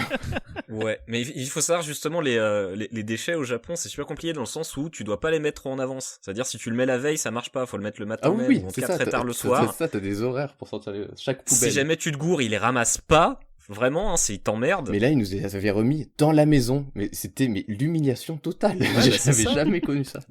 Du coup, on s'est remis à trier les poubelles. On était vraiment hyper gênés. Ouais, non, mais c'est un peu le problème. Et du coup, nous, c'est vrai que ça peut nous choquer un petit peu en tant qu'Européens, où genre, bon, ça passe. Bah, chez eux, ça passe pas du tout, et sur plein de choses, quoi. C'est clair. C'est ça aussi qui fait un peu partie de la magie du Japon, c'est que ils font beaucoup sur la responsabilisation, oui, c'est-à-dire que tu joues les règles du jeu, il y a pas de souci en fait. Mais à partir du moment où tu déroges aux règles, ouais. Mais sinon, ils t'imposent le respect. Non, c'est même plus que ça, c'est que tu rentres dans le moule. C'est un truc qui est beaucoup plus profondément ancré dans la culture, c'est pour ça d'ailleurs le harcèlement scolaire est très très vivace là-bas, c'est parce que si tu rentres pas dans le moule, je reprends une phrase du coup d'un gars qui fait des vidéos sur YouTube, c'est si tu rentres pas dans le moule, il tape dessus avec un marteau jusqu'à ce que tu y rentres. Ah oui, ça, ils t'imposent le respect, ouais. Non, là pour le coup c'est même pas le respect, c'est même plus loin que le respect, c'est juste si t'es pas comme eux, tu fermes ta gueule et tu deviens comme eux. Ouais, d'accord. Ouais. Louis-San, si jamais tu nous entends un jour. Louis-San. À jamais dans mon cœur. Bah c'est ça, et Tev aussi. Enfin bon, dans tous les cas, il y a vachement de vidéos qui sont vachement intéressantes sur le Japon et que je regarde assidûment sur YouTube et qui sont très sympas justement parce que c'est des gens qui sont au Japon et qui peuvent te raconter du coup des anecdotes qui leur sont arrivées. Et c'est vrai qu'il y a plein de trucs de fous qui viendraient même pas à l'esprit. Tu dis non, mais si. D'accord. C'est ça. Bah du coup, on va sauter le petit passage où Japon entre modernité et tradition, puisqu'en fait ça sert à rien. Oui, merci. Mais de rien, Maxime. Ouais, c'est ça, ouais, merci. Par contre, une belle ne dis plus jamais cette phrase. Par contre, une belle illustration, c'est que au Japon, ce qui m'avait vraiment choqué la première fois quand j'étais allé, c'est que t'as des villes super modernes avec des immeubles en verre, en acier qui font des centaines de mètres de haut, et entre deux immeubles super modernes, des fois t'as un temple bicentenaire ou pluricentenaire tout en bois, et ça illustre vraiment en fait, quand tu dis entre tradition et modernité, t'as vraiment ce côté hyper visuel quand t'es au Japon. Ouais. Non mais c'est ça, effectivement, vois, en fait. c'est genre tu te retrouves très souvent effectivement avec des très vieux bâtiments au milieu de bâtiments super high-tech et t'as plein de trucs à l'ancienne. Après t'as l'impression aussi que certains bâtiments sont vieux alors que pas du tout aussi. Hein. Ah oui, c'est ça, oui, c'est vrai parce qu'ils reconstruisent oui, non, mais il y a les aussi bâtiments. ça, oui, ça par contre, ouais. Alors ouais, en fait, ce qui est très intéressant et ce que moi du coup, enfin, ça me fait rire alors que techniquement en tant qu'historien ça devrait pas me faire rire, mais en fait, les mecs, une fois que si le temple devient vieillot, c'est pas grave, ils le démontent. Ils le détruisent et ils refont le même. Voilà. Mais ça c'est parce que c'est toujours vivant en fait. C'est-à-dire qu'ils refont à l'ancienne parce que la menuiserie japonaise, je sais pas si vous avez déjà vu des vidéos de menuisiers japonais avec quand ils créent des angles, quand ils font rentrer des poutres à travers d'autres poutres avec vraiment des angles des diagonaux, enfin et ça rentre très bien, ça pourrait faire presque une vidéo, tu sais, où les vidéos où ça te relaxe, ouais. Je sais plus comment ça s'appelle là. ASMR. Ouais, voilà, tu vois le truc vraiment qui s'encastre parfaitement, il y a plus aucun pli, enfin plus aucune trace de jointure. Ouais. Et en fait, c'est pas le bâtiment en soi qui est important, c'est ce qu'il représente en fait. Représente, ouais. D'accord. Voilà. Donc il y a des bâtiments, t'as l'impression de dire waouh, alors après il y a énormément alors qu'ils ont 50 ans. Il y a aussi un autre facteur, c'est que moi justement pour avoir visité quelques bâtiments, quelques temples, quelques châteaux, il y a toujours eu au moins 2 voire 3 gros incendies qui ont tout rasé. Ouais. C'est comme ils ont tout fait en bois, ça cramait tout le temps. Mais genre, c'est littéralement, Pas de à chaque fois qu'il y avait un truc, ouais, lors du 3e incendie. Non, mais au bout d'un moment, faut comprendre, les gars, arrêtez de faire en bois. Enfin, Après, ça devient c'est le ridicule. rapport à la culture et au passé qui est hyper différent de chez nous, où nous, on a tendance vraiment à préserver, quitte à ce qu'un bâtiment tombe en ruine, et du coup, on va préserver les ruines, alors que eux, leurs Ouais, eux, bâtiments... ils ont tendance à garder en vie, en fait. Oui, c'est ça. Ils maintiennent, en fait, ils maintiennent en vie, Mm. et tant que c'est utile, tant que ça fait partie de la culture, c'est leur manière de conserver. Mais c'est vrai que ça peut nous choquer, hein, nous, en tant que Français. Ouais. La question sur le bois m'interroge. Maxime, tu dis comprenez au bout d'un moment construisez pas en bois. Mais j'ai une question qui me vient en tête qui a rien à voir avec ce que j'ai préparé. Mais c'est est-ce que il y avait des carrières de pierre ou pas vraiment beaucoup? Parce que ça se trouve peut-être qu'ils avaient juste pas le choix de construire en bois. Là, c'est l'archéologue qui est en moi qui pose la question. Alors, la base de pas mal de châteaux est en caillasse, hein, tout de même. Et oui, c'est des énormes rochers en plus. Oui. Ouais, mais dans leur architecture, ils font très peu de trucs en pierre, en fait. D'accord, donc c'est vraiment un choix de faire du bois et pas de la pierre, quoi. C'est pas un manque. Ouais. Mais après, pour dire aussi, c'est vrai que je pense qu'ils ont jamais vraiment besoin de faire des gros châteaux forts ou autres, quoi. Ouais. Bah, il faut savoir que l'architecture défensive japonaise, elle est hyper différente de nos châteaux occidentaux aussi, où t'as vraiment, c'est presque un labyrinthe comparé à nos châteaux forts, où on a tendance à vraiment tout En fait, ouais, le regrouper but sur c'est de une perdre colline. un peu les ennemis histoire qu'ils se fassent. C'est clair. Du coup, en fait, t'as vraiment que les donjons ou les casemates qui sont en bois, mais la base, comme disait Maxime, c'est vraiment des rochers. D'accord. Ouais. Ça, c'est virtuellement imprenable, oui. C'est pour ça que globalement ils passaient leur temps à reconstruire finalement. Ouais. D'accord. Bah ça tombe bien qu'on parle de château, d'histoire, tout ça, parce que c'est l'heure du petit quiz histoire du Japon. Ah bah je vais encore être mauvais. Trop bien. Bah t'es pas mauvais, Maxime. En fait, on s'en fout des réponses. L'important c'est ce que vous apportez après derrière. C'est le prétexte. C'est un prétexte. Oui, c'est pour une fois que j'ai travaillé un peu un minimum. Quelqu'un avait déjà paraphrasé Marc il y a plusieurs centaines d'années. C'était Pierre de Coubertin. L'important c'est de participer. Ah, l'esprit Coubertin, Nice. c'est beau ça. On va commencer par une petite question. Alors on va aller du début jusqu'à la fin, voilà, plus ou moins. Quand aurait commencé le peuplement du Japon? Ouais, les gars, c'est vraiment au début, alors. Ah, c'est vraiment le début. Le peuplement. Le Ah peuplement, oui. oui, de Sapiens, on va dire, pour être plus précis. Ah. Ouais. Homo Je sapiens. sais plus. Ouais, de nous, quoi. Je sais plus, moi. Bah, c'est-à-dire qu'on sait qu'ils sont en Australie il y a 50 000 ans, à peu Ouais. près. Je sais pas du tout. Ils seraient venus Ah, je de sais plus, Sibérie, combien. du coup. Ils seraient venus par, Moi j'ai jamais su, hein, donc je dirais, c'est ok. enfin, Ouais. ouais, Vas-y, peut-être, Raph. peut-être 20 000. 20 000? Ouais. Non, pas 20 000. Non, c'est aux alentours de 50-40 en fait. Ouais, 50. 50-40 000 Ah. BP, hein, du coup, Before Presence. Donc en fait, c'est le peuplement de Sapiens, hein, comme un peu partout, sauf en Amérique, quoi. Donc voilà. Donc c'était vraiment le début. Fallait quand même faire une petite question sur la préhistoire japonaise. On sait pas grand chose en fait sur le peuplement préhistorique japonais. Hein. J'ai vu pas mal de sources différentes. Je suis allé sur d'autres sites que Wikipédia, et ça a l'air d'être un sacré bordel. Oui, ouais, on avait des profs en archéométrie qui nous expliquaient qu'en fait, il y avait beaucoup de faux. Et, Oui, ils ont fait beaucoup de faux, ouais, falsifications apparemment, qui ont complètement bouleversé en fait les datations. Et c'est pour ça que c'est un gros bazar quand on essaie de remonter au premier peuplement au Japon. Oui, parce que en fait, vous allez vous rendre compte rapidement qu'il y a une sorte de pas de retard, mais en tout cas, enfin, retard c'est méchant, mais par rapport à d'autres endroits dans le monde. Et on va commencer tout de suite avec une question qui n'a rien à voir avec le retard. C'est en combien de périodes est divisée l'histoire du Japon? Attention, l'histoire, là, on n'est plus dans la préhistoire. Une, Beaucoup. deux, C'est les airs, Trois, ouais, non, je sais il y en pas, a c'est pas une dizaine. Ouais, moi, je C'est dirais plus d'une, Moi, j'aurais ouais, dit c'est 6 ou 7. c'est un peu plus de 10. Ah ouais. faut qu'on te les cite. Non, vous êtes pas obligé de les citer. Il y en a. Tu veux les citer, Raph? J'en Vas-y, connais si que tu quelques-unes. Vas-y, cite celle que Alors, tu connais. Il y a Pourquoi pas la les autres? période Jomon, Ouais, il y a la période Nara, ouais. il y a l'ère Meiji, Oui. la période du coup Ouais, contemporaine, quoi. contemporaine.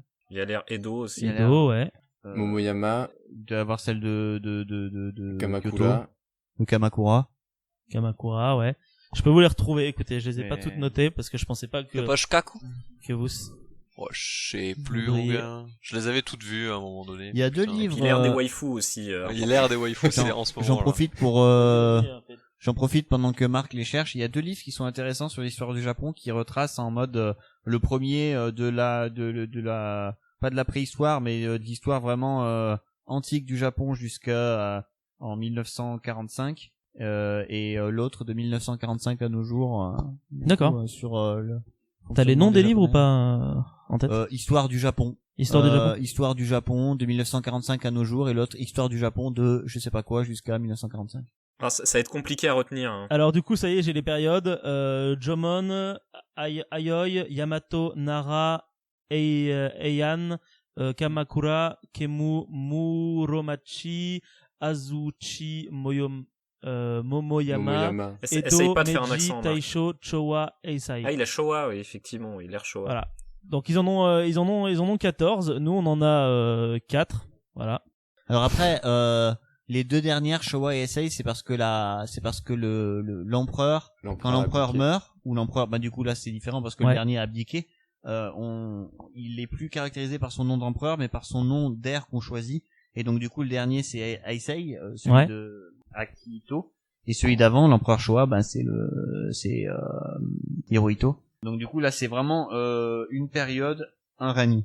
D'accord. Ouais. Alors qu'avant c'est sur plusieurs centaines d'années, voire même plusieurs milliers d'années. D'ailleurs, à propos de milliers d'années, de quand date l'agriculture au Japon? Je sais pas, 15 000, 20 000? Non. 10 000 Je t'en pose des questions, Marc. Je t'en pose des questions. Alors, sois pas vénère, Maxime. On va dire une chose déjà, on va dire que... Sachant qu'il y a un piège dans la manière dont j'ai formulé, parce que s'il y a un mensonge dans ce que j'ai dit. Par rapport à... 1912 L'agriculture, c'est 10 000 en Europe. C'est 10 000 en Europe, exactement. Voilà. Déjà, on part de ce principe-là. Et donc la question, c'est de savoir, bah, fatalement, de toute façon, le Japon, ça sera après. C'est forcément après, ils sont donc, du insulaires. coup, c'est entre 10 000 et quelque chose. Moi, j'aurais dit ça, 1000. Ouais, BP, je vais dire 6 000. Non, alors j'ai trouvé un truc qui est assez dingue. C'est qu'en fait, les Japonais apparemment ont été chasseurs-collecteurs pendant très longtemps. Et c'est que pendant l'ère Yayoi qu'ils ont commencé à cultiver le riz. Donc c'est vers moins 800, moins 600. C'est l'ère Yaoi? Yaoi, ouais. Ah ouais, c'est... Mais de toute façon, tant que t'as pas l'agriculture en escalier globalement pour faire des rizières, tout ça, bah ils cultivaient quoi? Donc c'est hyper tard. Alors je sais pas si c'est vrai ou pas. Enfin, de la rocaille. Mais en tout cas, c'est ce que j'ai trouvé sur pas que Wikipédia, sur d'autres sources. Hein. Ça me dit quelque chose pendant du coup que dans l'ère Yaoi, ils récoltent des boules. Quoi? Bonne grosse boule. Bonne grosse boule. J'ai pas la boule magique. Non, mais c'est que la boule magique. En fait, tu dis que la période c'est Yayoi et que du coup c'était des chasseurs-cueilleurs quoi. Alors que du coup le yaoi c'est une forme de manga mais c'est manga homo. Ah merde, d'accord. Ok, ça y est, j'ai compris.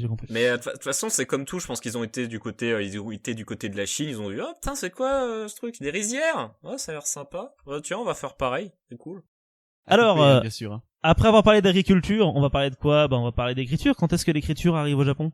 Bah après qu'ils étaient la chercher en Chine déjà. Exactement, déjà, oui, effectivement. Comme 95% des choses qu'ils ont piqué, hein, ça vient de Chine. Plus ou moins. Non, mais des fois, c'est à la Corée, c'est pas que à la Chine. Alors, en vrai, c'est vachement tard. Encore une fois, c'est vachement tard. Et oui, effectivement, on retrouve pas mal de traces d'écriture chinoise, apparemment, sur plein d'objets.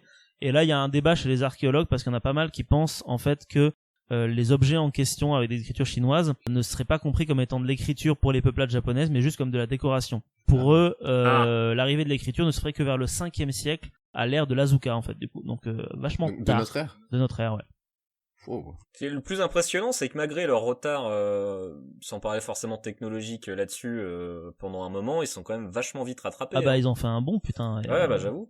Alors, voilà, après c'est sujet à débat visiblement chez les archéologues du Japon, mais il semblerait que c'est assez tard. J'avais lu quelque chose comme ils avaient effectivement un dialecte, enfin on suppose qu'ils devaient bien parler comme nous. Oui. Comme nous on dit que les hommes, les femmes préhistoriques parlaient, mais sauf que le problème c'est qu'au bout d'un moment il y a une complexité dans les langues, dans les désignations des termes, qui fait que ils se sont demandé s'ils pouvaient pas effectivement faire en forme d'écriture quelque chose qui pouvait désigner particulièrement un objet ou une personne. Et c'est vrai que comme ils faisaient du commerce avec la Chine et que la Chine avait cette particularité d'avoir l'écriture, ils l'ont ramené avec eux et ils l'ont simplifié. C'est pour ça qu'en fait il y a beaucoup de caractères qui sont similaires ou qui sont identiques dans leur utilisation aujourd'hui. C'est-à-dire que tu peux pas forcément dire si je parle japonais, je parle chinois, mais tu peux trouver des caractères qui sont identiques, qui sont utilisés tant pour l'un que pour l'autre. Par contre, le Japon ensuite a simplifié à travers ces trois alphabets, ces deux alphabets. Sachant que le plus gros truc complexe finalement avec l'écriture comme ça, c'est que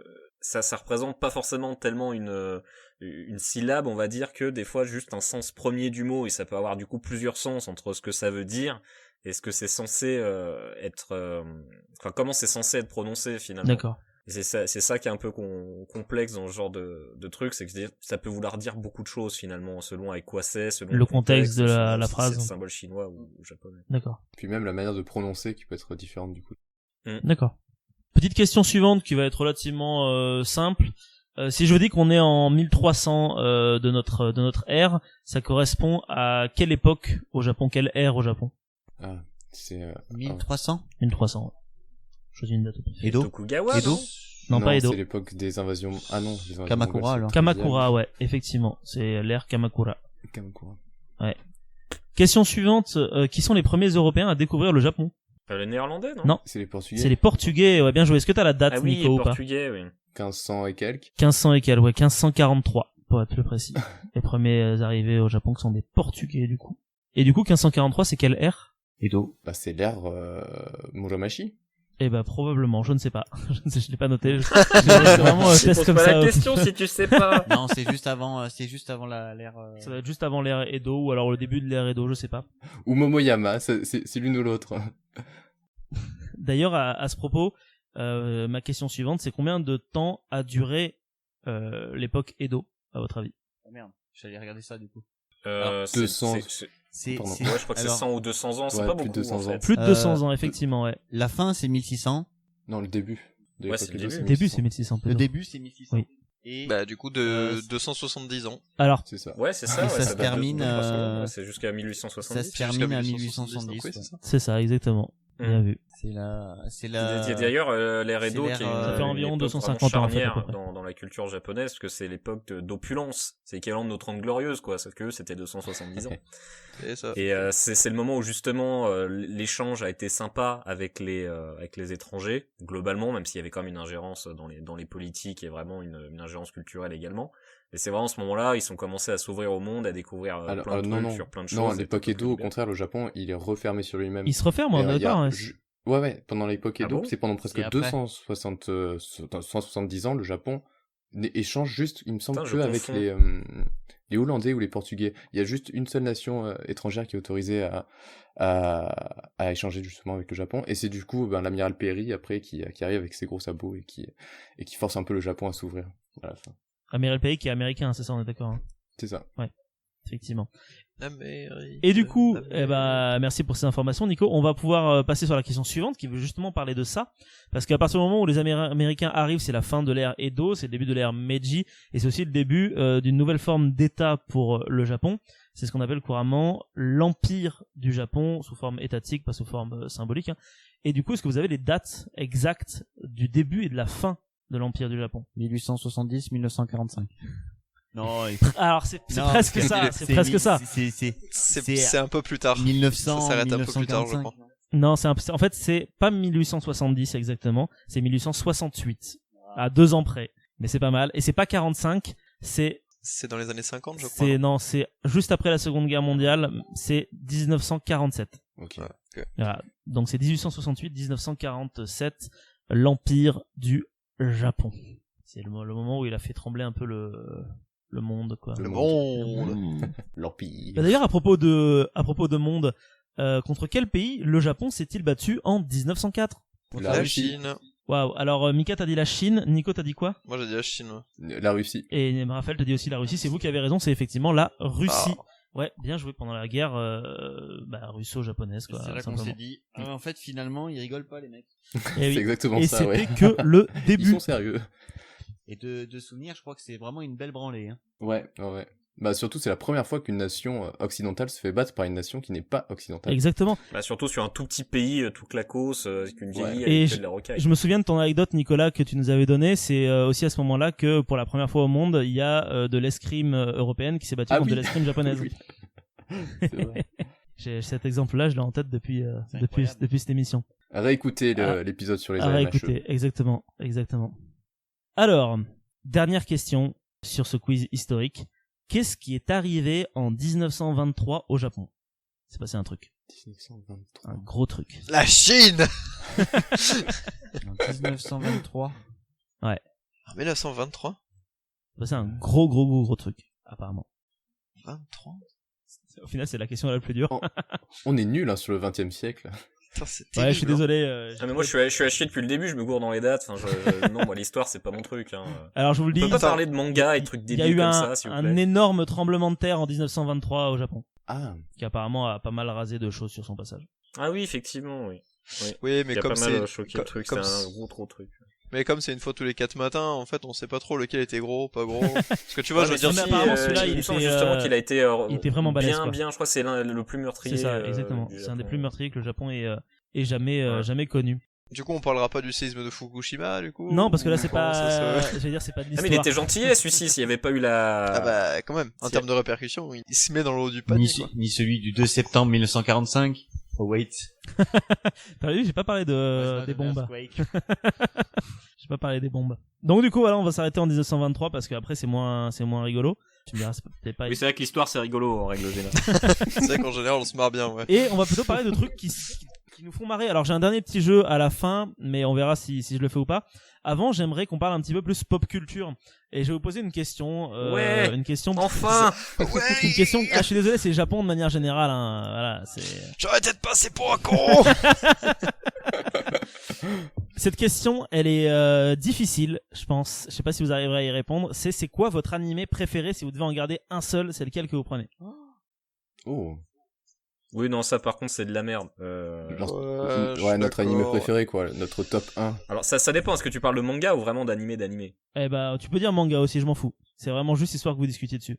Non, mais si c'est manga, moi, c'est Berserk. Si c'est manga, c'est Berserk, et si c'est animé, c'est autre chose alors du coup. Moi, je dirais Evangelion en animé. Evangelion en animé, ouais. Moi, en animé, du coup, je sais pas trop. C'est difficile, hein. T'as le droit de donner plusieurs, hein, Ouais. Maxime. Moi, je suis le premier à dire que j'ai pas qu'un seul truc que j'aime. Bah, je sais pas, y a vraiment des trucs que j'adore, genre Tengen Toppa no Golen Lagann, qui vraiment Ouais. est cher à mon cœur.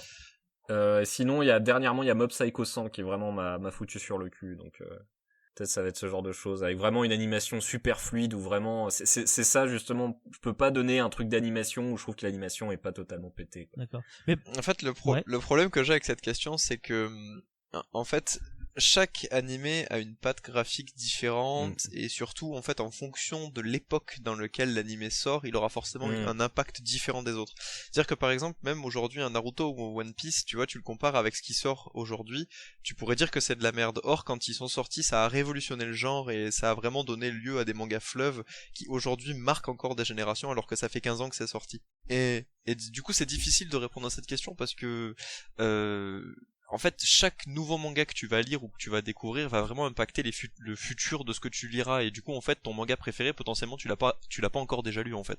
Du coup, c'est très difficile de répondre à cette question parce que, bah, en fait. Et en plus de ça, tu poses la question justement en disant animé en partant du principe que c'est pareil qu'un manga, mais Alors, c'est un manga, ça va être vraiment le sens narratif, le dessin, le découpage, alors que Je partais l'animé, pas ça va du être tout un principe tas que de c'était la codes, même ça va chose, être la j'ai juste qualité dit que- d'animation, la j'ai fluidité, dit que le les but c'était de vous doubleurs, faire parler la musique, et ça marche et visiblement. très compliqué, les deux Parce choses qu'il sont ne peut vraiment pas du tout les mêmes. Je crois que Marc, t'as essayé de parler, mais on Ouais. t'a pas entendu. Oui, ce que Oui, je parce disais, qu'on c'est parle en même j'ai temps, répondu du à coup. Maxime en lui disant que le but c'était pas moi je considère pas que le manga et l'animé c'est la même chose du tout, hein. Je dis juste que le but c'était de vous faire parler sur Non, le je disais pas ça sur comme le ça, mais je sujet disais et que ça que marchait. la question était compliquée du coup, parce que tu nous demandes de choisir entre plein de trucs qui peuvent être tellement Oui, différents parce que les je uns vous des pousse autres. dans vos retranchements justement pour vous m'expliquer en fait ce qu'a bien fait Mika justement. C'est vrai que sa réponse était très intéressante. Merci. Mais- Arrêtez. Mais c'est vrai que par contre ça, les C'est Full Metal différences Alchemist. au niveau les différences au niveau du trait, c'est quelque chose vraiment, j'ai l'impression qui se perd. Quand je regarde les productions de certains animés ces derniers temps, il y a vraiment sur la masse, alors il y en a toujours qui sont totalement géniaux, hein, évidemment. Mais t'en as la majorité qui finalement sont un peu sans âme et qui se ressemblent tous avec des isekai à foison, des trucs de harem avec des femmes chats. C'est un peu dommage, je trouve. Mais c'est vrai que les animés, il y en a eu, ou les mangas, hein, c'est pareil, il y en a eu énormément qui ont marqué justement de par leur code, vraiment leur génération, hein, parce que justement les shonen, ça a commencé avec du Dragon Ball Z, avec du JoJo aussi, du Yu Yu Hakusho, plein de choses qui vraiment ont forgé les codes avec justement les tournois, on en parlait la dernière fois, qui ont vraiment commencé là-dessus. Sur les seinen, bah, t'as évidemment Berserk, t'as des trucs comme Bastard. T'as des trucs un peu plus psychologiques comme par exemple 20th Century Boy ou Monster par exemple, et c'est vrai que t'as plein de choses justement qui je pense ont nourri l'imaginaire de plein de jeunes gens qui justement grandissaient avec ces mangas et qui maintenant sont devenus auteurs à leur tour et qui utilisent ces codes et qui jouent avec et pour faire justement des nouvelles œuvres. Et c'est vraiment un média, le manga, qui, comme il est relativement récent, alors au même titre effectivement que le cinéma ou je sais pas, les séries télé par exemple, bah justement on a vraiment l'impression qu'il grandit et qu'il évolue avec le temps et qu'il y a vraiment des œuvres qui sont majeures tout le temps. Ça veut dire que il me semble pas qu'il y ait une période vraiment morte. Alors comme je disais, en ce moment je suis un peu déçu de la qualité des mangas en règle générale, mais t'as toujours quand même des tueries quoi. Ce que tu veux dire, mais un peu comme ce que rejoint Mika, c'est qu'il n'y a pas vraiment de rupture. En fait, c'est vraiment plus une évolution. C'est ça. Ouais. Après, tu vois, genre même si rupture il y a, parce que je pense qu'on pourra quand même citer des périodes où vraiment il y a eu des grosses ruptures de marquées dans le manga, genre par exemple, je pense aux années 80 avec l'apparition des Gekiga par exemple, qui sont des mangas beaucoup plus sombres, alors qu'avant on était vraiment dans une mais tu parles de ce genre de rupture, oui. Voilà, et ben il y a des ruptures, ton, oui. mais même comme ça en fait c'est des ruptures au niveau du sens artistique, au même niveau que des ruptures dans l'art. Ouais, mais pas des ruptures de qualité, tu vois. Voilà, truc. c'est ça, c'est sûr, exactement. Oui. Il y en a Alors, jamais. déjà, il faut savoir que en plus le média en lui-même du manga, parce que je vais surtout parler du manga, ça va être plus simple parce que l'anime c'est encore un autre truc beaucoup plus complexe. Mais le manga, c'est vraiment quelque chose qui est vraiment très très marqué, parce que la génération qui a créé les mangas, Osamu Tezuka en tête, qui vraiment a démocratisé tout ça, bah c'est ceux qui sont pris la bombe nucléaire dans la gueule, c'est ceux qui ont grandi dans des bidonvilles parce que leurs villes elles étaient à moitié rasées, c'est ceux qui ont grandi dans la pauvreté, dans la misère, ceux qui ont grandi dans la famine limite. Donc forcément ça a marqué toute une génération et c'est pour ça que Osamu Tezuka il a fait plein d'œuvres, il y en a certaines qui sont toutes mignonnes comme Astro Boy par exemple, mais t'en as d'autres avec par exemple je sais pas Devilman par exemple qui sont atroces. Et c'est pour ça que effectivement pour moi vraiment les mangas c'est vraiment un truc qui a commencé dans la douleur. Et que c'était un moyen un peu d'exorciser tout ça. Mais c'est justement ça qui a donné suite à ça le Gekiga, parce que justement ils sont retournés au mode bah non en fait c'était pas cool, et en fait même si Tezuka il a donné une espèce de d'âme un peu cartoonesque qui l'a complètement pompé aux comics et au Disney surtout, ils étaient potes avec Walt Disney. Et ben du coup toute la génération d'après s'est inspirée des travaux quand même de Tezuka pour pouvoir former cette bulle de noirceur qu'a été les Gekiga, qui ensuite du coup a donné les shonen ensuite, puisque du coup en fait on voulait redonner son aspect épique au Japon en disant ben voilà maintenant on a eu de la merde dans la gueule, maintenant il faut se battre pour revenir, et donc maintenant on a l'esprit shonen qui est arrivé après les années 90 avec Dragon Ball et tout ce qu'on connaît et tout ce qui s'ensuit. Mais ce qui est d'ailleurs très marrant avec l'esprit shonen, c'est que justement on en parlait, finalement l'esprit shonen, qu'est-ce que c'est à chaque fois? C'est un outsider, un gars qui est peut-être moins fort, plus petit que les autres, qui va par la force de sa volonté et du coup sa détermination aller attaquer le plus grand et éventuellement gagner parce qu'il a la niaque. C'est quoi le Japon? C'est un pays plus petit avec moins de force que les autres, qui a voulu, alors malheureusement lui il a échoué, alors je dis malheureusement, n'y voyez rien comme ça, je parle dans la timeline qu'on pourrait croire quoi, et qui du coup a voulu s'attaquer à plus fort que lui et finalement qui a plus ou moins réussi pendant un petit moment, malheureusement bon il a fait de la merde, mais voilà quoi. Du coup c'est vrai que le shonen et l'esprit shonen c'est littéralement le Japon ce qu'il voudrait être. Et c'est pour ça que des fois dans certains mangas on peut voir quand même une espèce d'idéologie un peu dégueulasse là-dessus quoi. Ouais c'est vrai. Du coup c'est très difficile de répondre à ta question Marc. Oui. Oui. Mais Full Metal Alchemist pour ma part. Ah, Full Metal, tu savais que t'as pris le temps d'y réfléchir quand même du coup. C'est très difficile, je peux pas, mais Full Metal quand même. Mais Full Metal quand même quoi. Voilà. Mais non, mais parce que après en fait finalement en gros, quand tu nous demandes notre animé ou manga préféré, c'est finalement celui qui nous a fait découvrir les autres ou qui nous a le plus marqué, dans le sens où, voilà. Mais, toujours, hein, encore une fois, je rebondis dessus, mais on peut pas dire que ça va pas changer d'ici là, mais historiquement, personnellement, celui qui m'a fait rentrer dedans et qui m'a le plus, en tout cas le premier ému, c'est Full Metal Alchemist. Voilà, c'est mon premier gros shonen, c'est Naruto. Très bonne porte d'entrée. Hein, voilà, c'était une des meilleures portes d'entrée que je pouvais avoir, et l'histoire est incroyable. Elle est toujours d'actualité d'ailleurs. Tu peux toujours le relire et le relire et le relire. Et puis surtout, c'est pas très long comme Naruto, hein, l'inverse. Donc voilà, je veux dire. Et la fin est pas décevante comme Naruto. Et la fin. Et puis il y a pas la moitié de fillers comme Naruto. Ouais, c'est ça. Après là, je parlais juste du manga. Après en animé, je pense pas que ce soit Full Metal, mais. C'est tellement filler aussi. Voilà. L'animé, il manque de folie. Le pire, c'est que que le premier animé qui était sorti en 2004 était plus fou à ce niveau-là et l'animation à la main était peut-être un peu plus sympathique. Mais c'est vrai que le deuxième animé Brotherhood, je trouve que le scénario, il est beaucoup plus raccord avec le manga, donc il est mieux en règle générale. Les personnages sont plus sympas, mais effectivement, il a moins de folie. Tu expliquais du coup pour les fillers de Naruto où ça fait vraiment, tu vas avoir la réponse à un super combat, mais en fait il te ramène 15 ans auparavant pour avoir ça pendant 30 épisodes, puis t'as la réponse, puis il te ramène 10 ans auparavant. Enfin. Ouais, globalement, c'est de la merde, quoi. J'ai jamais vu Naruto, Non, jamais jamais lu regardé. ni vu Naruto. Alors, Est-ce que le je pire dois dans ça, c'est que Naruto, c'est, m'en vouloir il y a, non, j'en veux vouloir de personne de pas voir des trucs, hein. Je veux dire, ça, ce serait con. On n'est pas des cons ici. On est entre gens de bon goût. Mais, Naruto, le pire, c'est que c'est une série avec des très bonnes animations. Parce que justement, on parlait de manga, mais moi, je peux parler d'animation, parce que finalement, je m'intéresse plus à l'animation qu'au manga, au final. L'animation, mais c'est tellement cool quand t'as un Sakuga. Alors Sakuga, le pire c'est que ça ne veut absolument rien dire pour un japonais parce que Sakuga veut dire animation. Mais dans le monde de l'animation, un Sakuga, qu'est-ce que c'est ? C'est une animation du coup, mais avec plus d'images par seconde, ce qui donne du coup un sentiment de fluidité et ce qui donne une tout autre regard sur la scène. Par exemple, l'un des Sakuga très connus, c'est la scène de baston dans Naruto, où Sasuke et Naruto se battent sous les statues Shinami. Ils sont dégueulasses. Camolox. À la fin de Naruto, avant Naruto Shippuden. Hein. C'est quand ils sont dégueulasses, quand tu mets stop, non, à un endroit. Je suis perdu. Ouais, mais en fait, ça Ouais, par c'est contre, ça. c'est totalement con, parce que justement, les Sakuga sont pas faits pour être mis à arrêter, c'est fait pour donner une impression de mouvement. Donc effectivement, c'est dégueulasse quand tu mets stop, mais en film, quand tu mets stop, les gens, ils ont l'air cons aussi, il me semble. Ah non, normalement t'es On censé a- avoir un directeur de la on a- photographie pour éviter ça, mais bon. Non, mais On a justement, été c'est ça trop le loin, truc, c'est Maxime, que on genre a le été fait qu'il trop soit loin. tout déformé, ça te donne une impression de vraiment de mouvement. Je veux dire, tu t'en oui, rends bien pas sûr. compte si t'arrêtes pas le truc. D'accord. Donc je veux dire, en plus, pourquoi t'arrêtes au milieu du En combat fait, là où il veut aucun venir, sens. c'est qu'avec ces capacités qu'ils avaient de mettre plus d'images que normalement. Oui, dans par les seconde, films, ouais. Il y a des gens qui avaient mis pause effectivement dans le manga et qui avaient vu que les gens qui normalement se déplacent souvent très vite, ils sont déformés, ils ont des gueules, etc. complètement difformes parce que justement avec cette technique, ça donne une fluidité dans le déroulement des scènes. Mais si tu mets effectivement pause comme ça, à tire-larigot, bah forcément ça va être dégueulasse. D'accord, ok. Mm. D'accord. Et du coup, Mais, Raph, reste que du coup, l'animation c'est un monde qui est super particulier. Par exemple, justement, ce genre de scène, ça coûte extrêmement cher parce que il faut 2 voire 3 fois plus de dessins pour ça. Et l'animation, c'est comme le manga, ça marche beaucoup en flux tendu, ce qui veut dire que bon, c'est souvent des contrats sur plusieurs années où faut en sortir un par semaine, faut aller vite.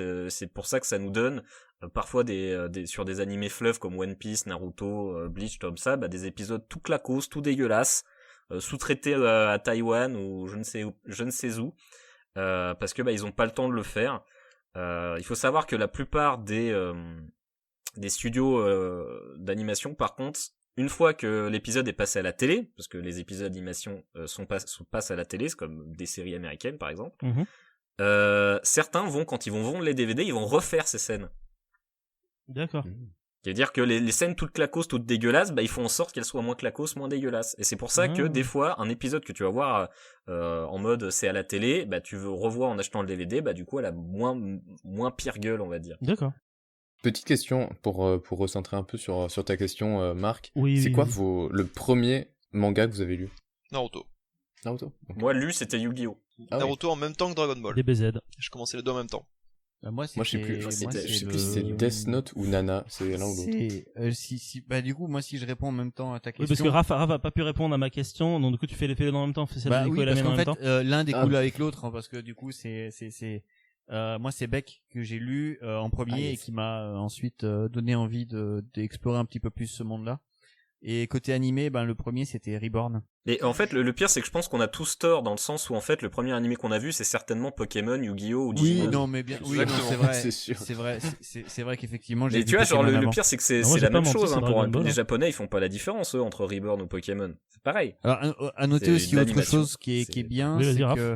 que du coup, j'avais parlé de Beck pour le manga et de Reborn pour les animés parce que c'est ce qui m'a le plus marqué en fait en soi. Certes, il y a eu Pokémon avant, mais Pokémon, je vois plus maintenant comme un jeu vidéo, tu vois. Enfin, Non, je sais, c'est juste pour dire qu'on n'y pense jamais, alors qu'en Et fait, non, c'est trop bien. mention qu'on que était j'ai bien bercé aimé à ça. aussi, qu'on n'a pas parlé comme manga, Ouais. et qui est toujours là et qui est toujours un des mangas les plus longs qui est édité au Japon. C'est Détective Conan que j'aime beaucoup regarder. Détective Détective parce Conan, que c'est vrai que c'est super Il cool. y a en plus. parce que plus que de la lecture, tu te prends à essayer de trouver effectivement le meurtrier, etc. Et mon petit péché mignon annuel, c'est même plus tellement regarder les épisodes, parce que du coup, les épisodes, j'en vois quelques-uns, je dois peut-être en voir une dizaine dans l'année, quoi, sur les 50 qui doivent sortir.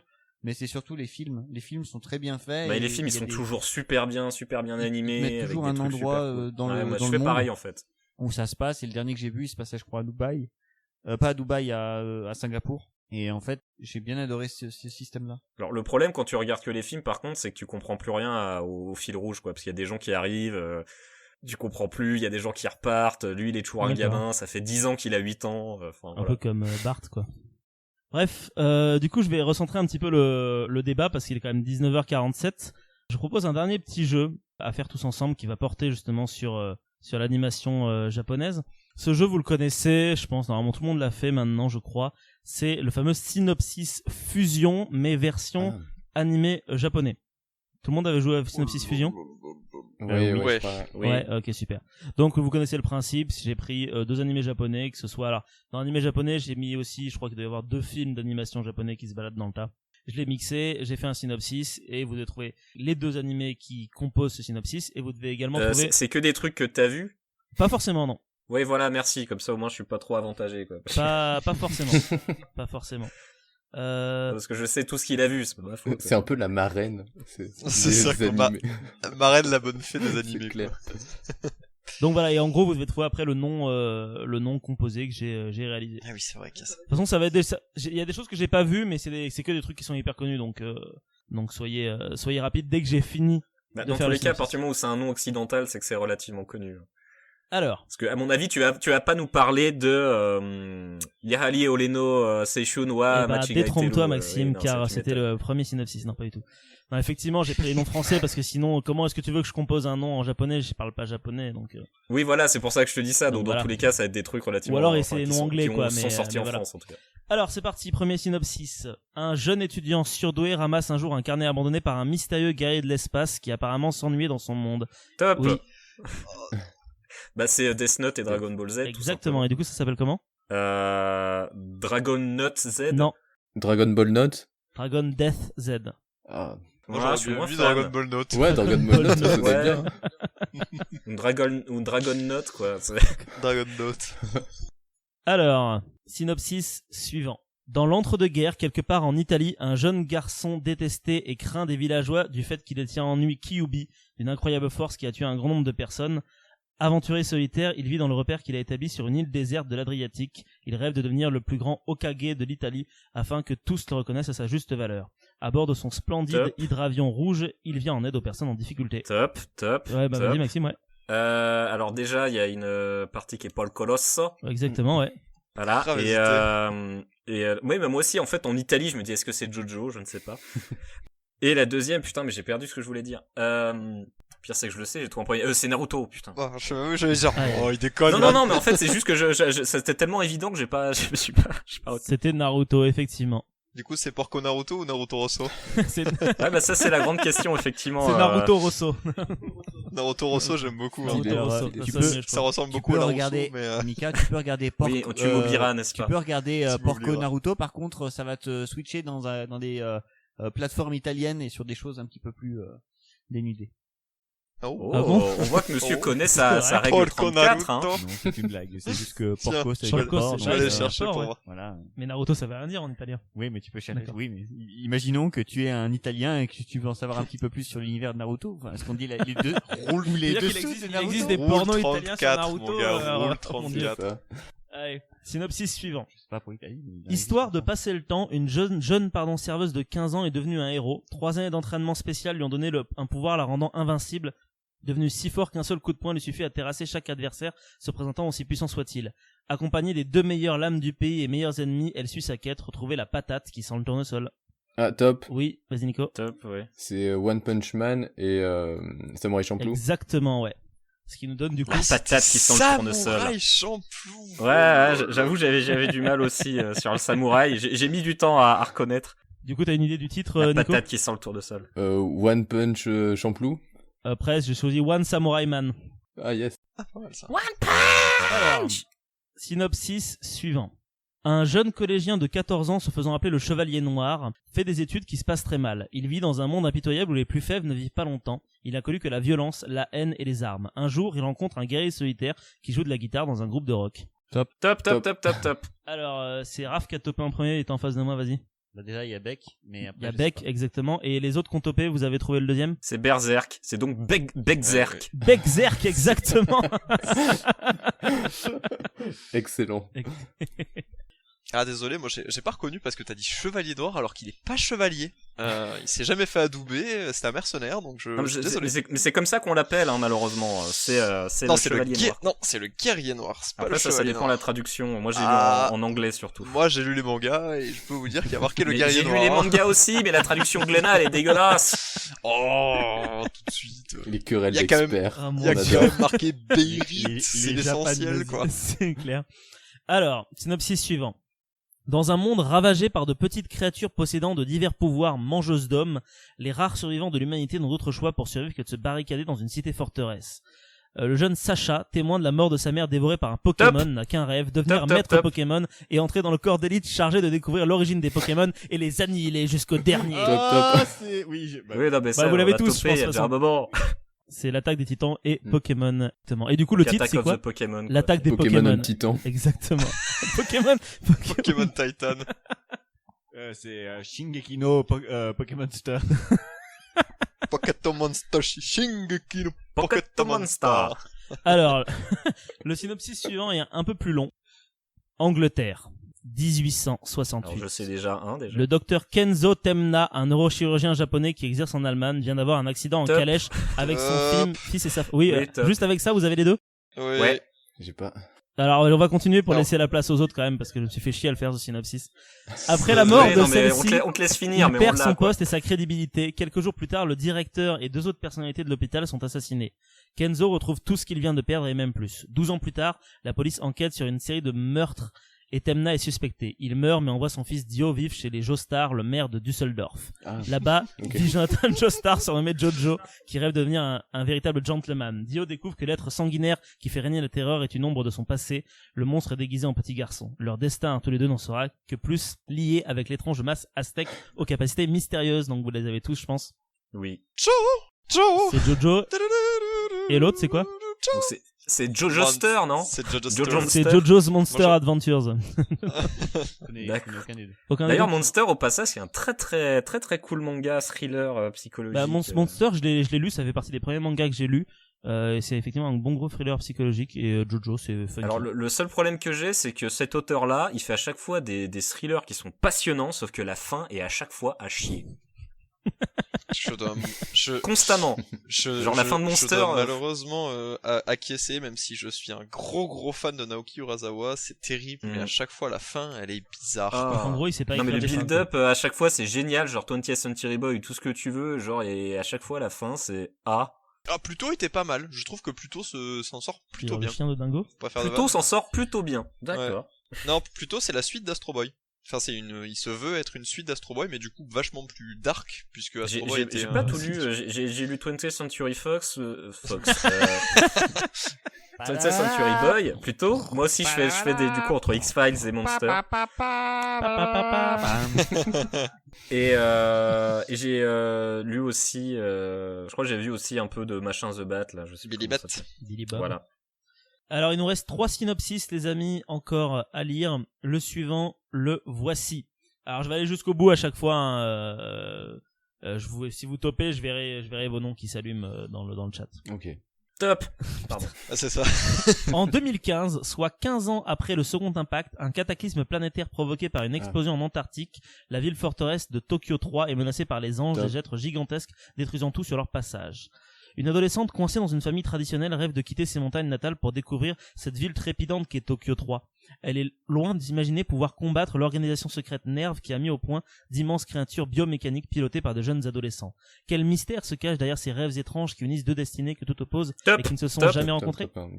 Alors Nico, t'avais le premier et Max t'as le second, je pense. Alors moi, il y a Evangelion Evangelion, ouais, c'est ça. et je pense à Princess Mononoke, mais Non, Maxime, Non. t'as le deuxième? C'est Your Name. C'est Your Name, exactement. Oh. Non mais c'est pour ça que j'attendais de savoir un peu le truc, parce que quand t'as dit jeune adolescent qui veut aller à Tokyo, je me disais peut-être Your Name, mais j'ai attendu d'avoir le rêve machin. Oui. Faut qu'on le remette. Ce qui nous donne du coup comme titre. Your Name. Non, j'ai choisi Your Evangelion tout simplement. Hein. Voilà, je suis pas allé chercher bien loin. Oui. Neon Genesis Evangelion. Sachant Alors, que le film oui. 4 devrait pas tarder à sortir. Ça, Ouais, j'attends impatiemment. J'en peux plus. Ah, il y a un film live Evangelion qui sort.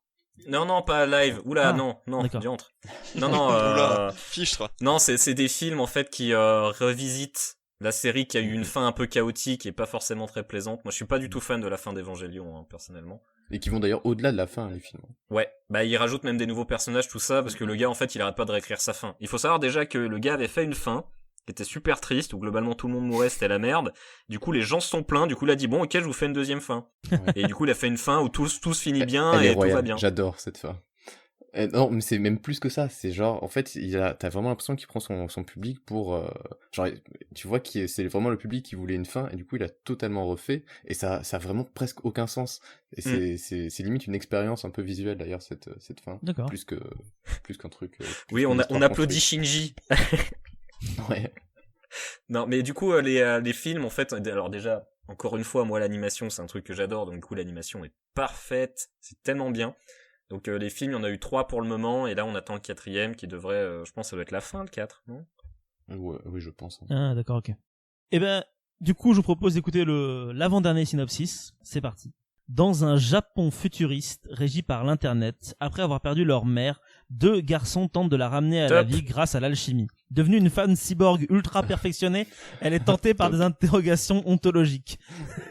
Oui, top. Allez-y, ouais. Bah voilà, top. Mais allez-y tous, de toute façon vous l'avez tous. Bah c'est Ghost in the Shell et Full Metal Alchemist. Exactement, ce qui nous Et donne du quoi? coup, Ghost in the Alchemist ou Full Metal Ouais. in the Shell. J'ai choisi Full Metal in the Shell. C'est énorme. Metal in the Shell. C'est pas mal. C'est pas mal. Alors, dernier synopsis. Les aventures d'un jeune garçon de 16 ans qui, sous son apparence chétive, cache un redoutable guerrier investi de grands pouvoirs, chargé de protéger la déesse de la guerre. Tout juste arrivé au lycée de Sérine, il fait la connaissance de une jeune recrue fraîchement débarquée des États-Unis. Ils reçoivent des armures célestes. Ils passent chacun sur la protection d'une constellation, mais les combats ne font que commencer. Oui, vas-y, Raph. J'en ai eu un, je suis content. Celui où je suis moins sûr, ça va être Saint Seiya. Il y a Senseiya, ouais. Et l'autre, bah, c'est Kuroko. Il y a Kuroko Basket, Kuroko's Basket. exactement, ouais. Et donc, ça doit faire, Alors, j'ai choisi le titre français pour Senseiya. c'est quoi le titre Kuroko du français? Zodiac. C'est les Chevaliers du Les Zodiac. Chevaliers du Zodiac. Ce qui nous d'accord. donne... Le basket des chevaliers, non? Non, les Chevaliers du Basket. Les Chevaliers du basket. Basket. Celui-là est pas mal. Celui-là est vraiment bien. Merci. Mais c'est vrai que l'histoire du gamin fétiche, enfin chétif, je veux dire, ça aurait pu être aussi à Shield 21, il y avait plein de trucs. Ça aurait pu être tellement de choses, Ouais, choses. C'est juste déesse de la guerre qui fait que tu comprends que c'est Senseiya. Ouais, ça quoi, par contre, oui, ça c'était Saint Seiya, c'est sûr et certain. Voilà.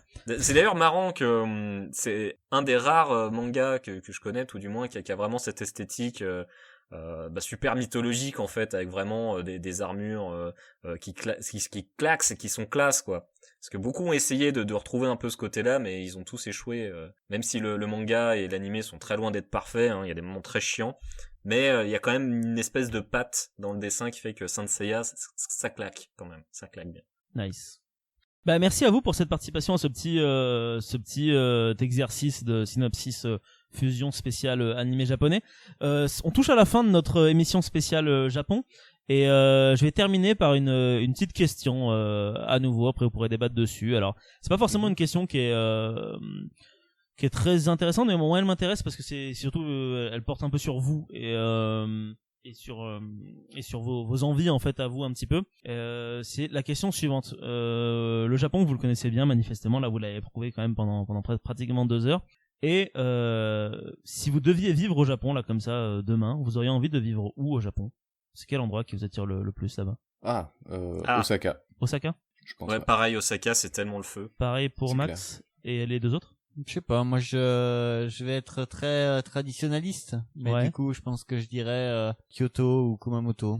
Ok. Et toi, Mika? Moi, c'est très difficile de le dire parce que j'ai pas eu l'occasion d'y aller et je t'avoue que je suis très curieux. J'aimerais déjà beaucoup y aller, au moins une fois dans ma vie avant de crever. Oui, parce que d'ailleurs, parlons de ça ça. va arriver. Ceux qui sont allés, c'est Nico, Maxime. Toi, t'y es allé, Raph, ou pas? Non. Non, Je suis donc pas allé. Nico, Maxime, ils sont allés et Mika et Raph, ils sont Ouais. pas allés. D'accord. Mais je pense que c'est le fait qu'on préfère Osaka, c'est parce que justement on a été à Osaka et Et on a du été coup, à Tokyo pourquoi et qu'on sait Osaka, qu'Osaka alors, il met c'est- 100-0 à Tokyo. C'est vraiment une ville de dingue, hein, Osaka. Mais en fait, Ouais. Que ce soit pour sortir, même au niveau de bouffer. l'ambiance, oh la bouffe. c'est plus à taille humaine que Tokyo. Ouais, c'est- et les gens sont c'est plus top. sympas aussi. D'accord.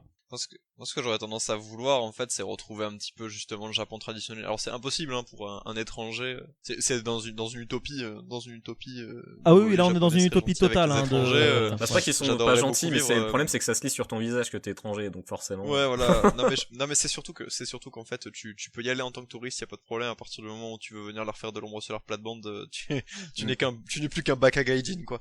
Ouais, Donc ça devient compliqué. Mais je veux dire si d'aventure un jour le Japon s'ouvrait plus et qu'on pouvait venir s'y installer un petit peu comme les Anglais viennent s'installer chez nous, je pense que ce serait peut-être en Hokkaido parce que c'est à Sapporo.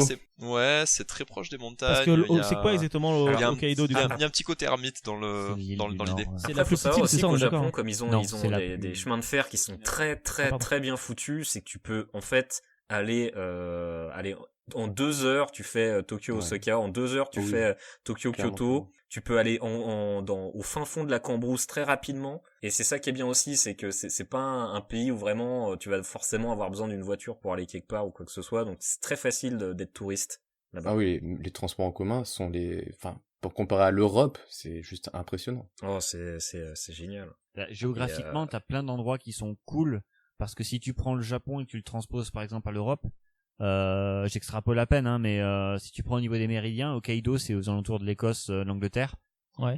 et si tu pars au niveau d'Okinawa ou de la pointe de Kyushu, c'est quelque chose comme l'Espagne. Donc du coup, t'as quand même tous les climats, quoi. Ouais. C'est pour ça aussi que la célèbre saison Ouais, c'est des ça. sakura, ben c'est sur 2 mois. Sachant quoi, que ou du 3 coup mois, pour les aller en fois. vacances, effectivement Hokkaido c'est c'est ça. pour les Japonais c'est vraiment la station destination de balnéaire, vacances quoi. C'est ça. D'accord. Et pourtant c'est dans leur pays quoi. Ouais.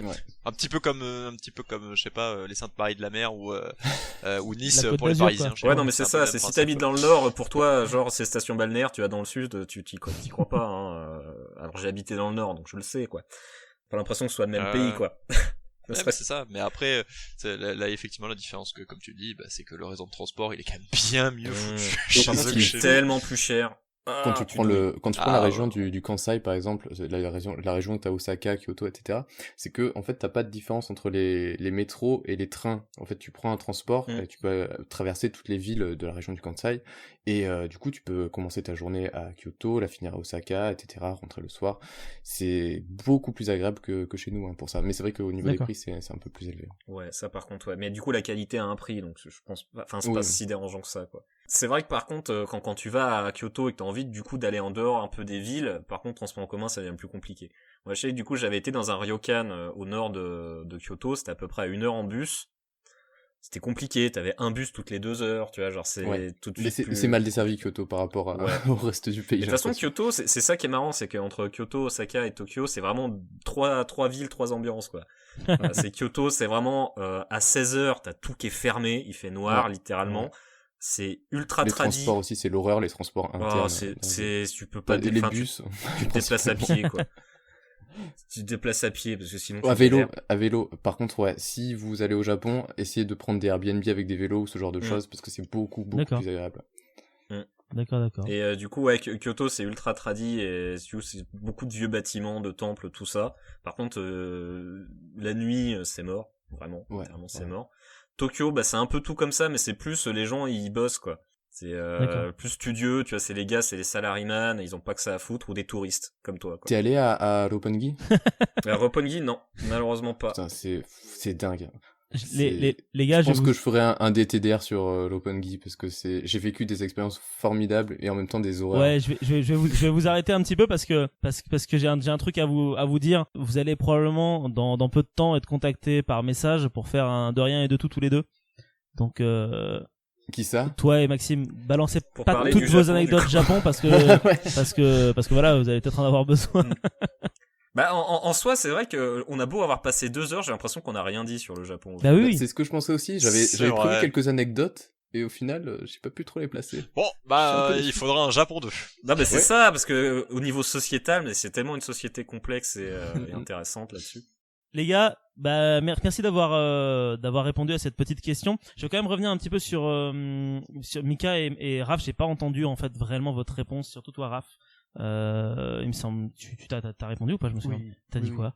Je dis que effectivement dans le plus question traditionnaliste, je pense que moi ça me plairait Kyoto, plus Kyoto. Ah oui, c'est puis ça. après, oui, voilà, c'est. Enfin, je veux dire. Donc tu rejoins, pense... tu ville mais traditionnel, j'ai alors que peut-être pas Mika la même... est plutôt vraiment full campagne quoi. En fait, j'ai peut-être pas la même vision dans le sens où, de toute façon, quand si tu vas travailler au Japon, il faut pas que t'aies la même vision qu'un touriste, tu vois. Moi, je sais très bien que ma vision de touriste, elle serait hypothétiquement romancée. Je serais là pour peut-être à aller me baigner dans une source chaude, tu vois, aller visiter des temples. Et je sais bien qu'à côté, bah c'est pas la vie de tous les jours chez les Japonais, tu vois. Ouais. Mais c'est ce côté relaxant, traditionnel qui me fait plus envie. D'accord, ok. Ouais, exactement. C'est pareil pour toi, Mika, du coup alors. Mais dans tous les cas, au Japon, autant c'est un pays que j'adore, et vraiment j'ai envie d'y retourner ma vie, j'ai envie de passer des mois là-bas, mais autant y habiter, y travailler, Bah, j'avais je même... sais pas si vous avez déjà eu l'occasion de parler avec des gens qui ont vraiment travaillé au Japon.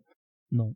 Non, Parce je matais des vidéos, mais j'avais voilà, eu pareil, les l'occasion. vidéos, quoi. parce que moi j'avais rencontré des Japonais sur place ou même des amis que je connais qui ont travaillé au Japon, et en fait il y a ce côté un peu blasé, parce qu'en fait t'arrives jamais vraiment à t'intégrer à 100% dans la communauté, t'es toujours un petit peu mis à part et tu dois toujours fournir plus d'efforts que les autres.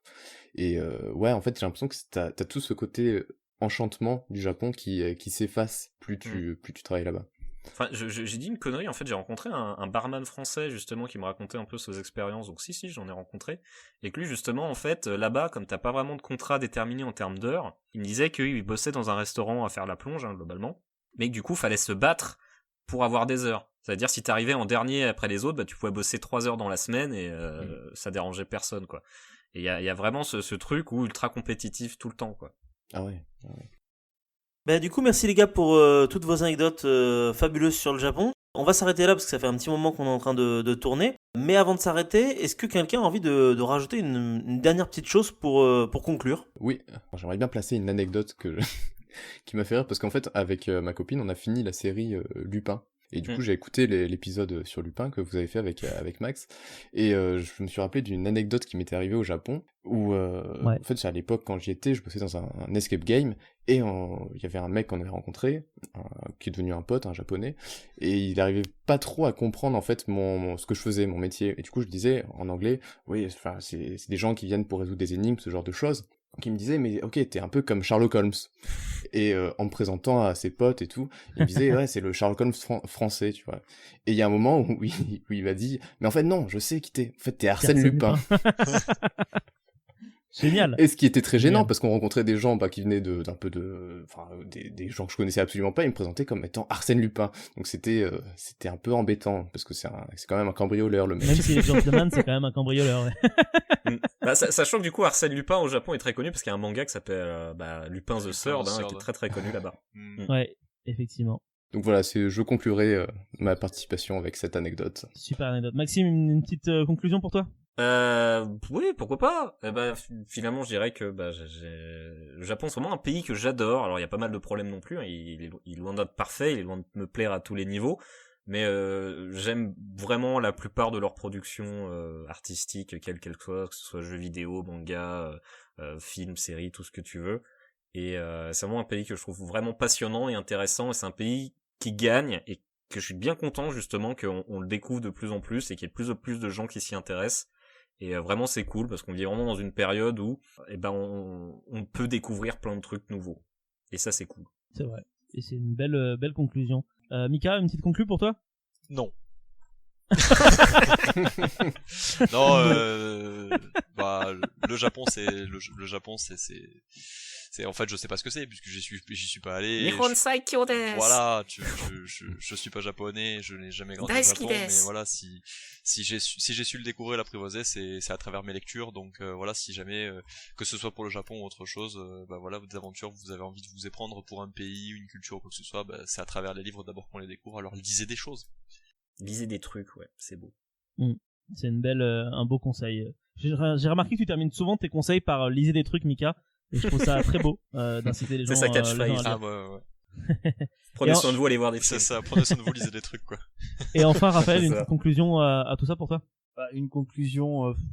J'aime pas le terme de conclusion. Je préfère plus. Ce n'est qu'un au revoir. Je préfère plus, voilà. Je préfère finir plus sur une ouverture qu'une conclusion. Ah, c'est bien en plus pour la fin. En disant que oui, je rejoins très bien Maxime, Nico et Mika sur les points effectivement qui aiment bien effectivement certains points du Japon et d'autres qui effectivement sont plus à décrier.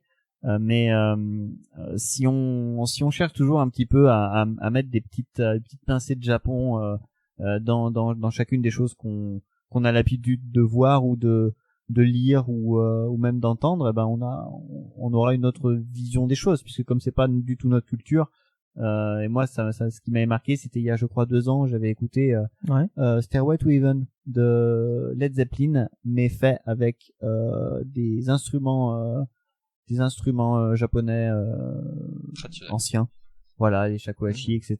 Et on peut le retrouver très facilement sur internet, et effectivement ça donne une dimension japonaise à Led Zeppelin, et c'est un beau mariage. Et bah que de notes positives en cette fin d'épisode. Et j'ai aussi une note positive à vous donner, parce que le format de cet épisode, il était un petit peu étrange, je vous l'accorde, parce que je me suis rendu compte à mi-chemin que peut-être que ça aurait pas été à moi de le faire cet épisode en fin de compte, parce que j'y connais rien en fait au Japon. Tu vois, c'est comme me demander de faire un épisode spécial Seigneur des Anneaux, alors que même si je m'y connais un peu, bah, je m'y connais pas, et qu'il vaut mieux le laisser aux gens qui connaissent vraiment, des gens qui sont Ouais, donc on aurait dû le laisser à Raphaël, quoi, encore. passionnés. Mais non, on aurait dû le laisser à vous tous en fait. Et c'est là où je veux en venir. Cet épisode spécial Japon, ça peut potentiellement, si vous le désirez, vous, très chers amis, mais également vous dans les commentaires, être un avant-goût, un premier volume. Et peut-être qu'un jour, si jamais le cœur nous en dit, on fera une deuxième partie qui sera justement un peu plus complète. Parce que même Antoine Daniel a fait 2 épisodes sur le Japon. Alors pourquoi est-ce que nous, on pourrait pas en faire aussi 2 épisodes sur le Japon? Je vous le demande. C'est vrai, pourquoi, ouais. Eh oui. Donc sur ce, effectivement, c'est pas une conclusion. C'est un point d'interrogation. Et vu que j'ai vu Sherlock Holmes Jeu d'ombre hier, à la fin, eh bien, il y a un point d'interrogation qui est mis sur le The End, parce que peut-être que tout n'est pas fini. Alors on sait que cinématographiquement si, mais bon, après on en parlera pas. Bah apparemment non, il paraît que le 3 devrait sortir en 2022-23. Sans déconner. Ouais. Ouais, bah, Ouais. c'est- Ah, je sais qu'ils disent ça tous les ans, Ouais. mais bon... Ouais, voilà, c'est ça. Sur ce, bah messieurs, merci beaucoup pour votre participation. Bon, en tout cas, c'était bien sympa. Ouais, c'était grave cool. Bref, bah bonne soirée, mangez des okonomiyaki, c'est trop bon. Comme on dit en japonais, matakondo. Merci beaucoup pour votre Matane. écoute, chers auditeurs, et puis on vous dit à très très vite pour parler à nouveau de tout, et surtout de rien. Ciao tout le monde. Onegaishimasu. Chou-chou. Ciao. Bye bye. Bonne soirée à tous. Ciao, ciao.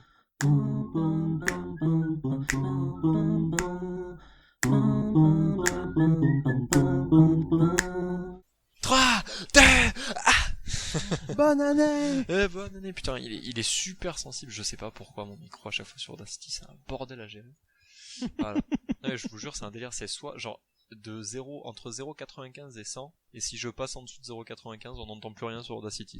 C'est incroyable. Non mais c'est Audacity, c'est un peu Bien, sur un micro. le truc du miracle. micro au Des casque, fois, quoi. tu sais pas pourquoi ça marche pas, des fois ça marche. Après, je pense, Mika, c'est que, en Sur fait, le 97, logiciel, on va. il considère pas que tu puisses descendre en dessous de 95% de tes capacités, donc, Ouais, c'est ça. Il est toujours à 100%, mon dieu. Le All for One est toujours en lui. Après l'écran de ton PC explose sinon. C'est ça.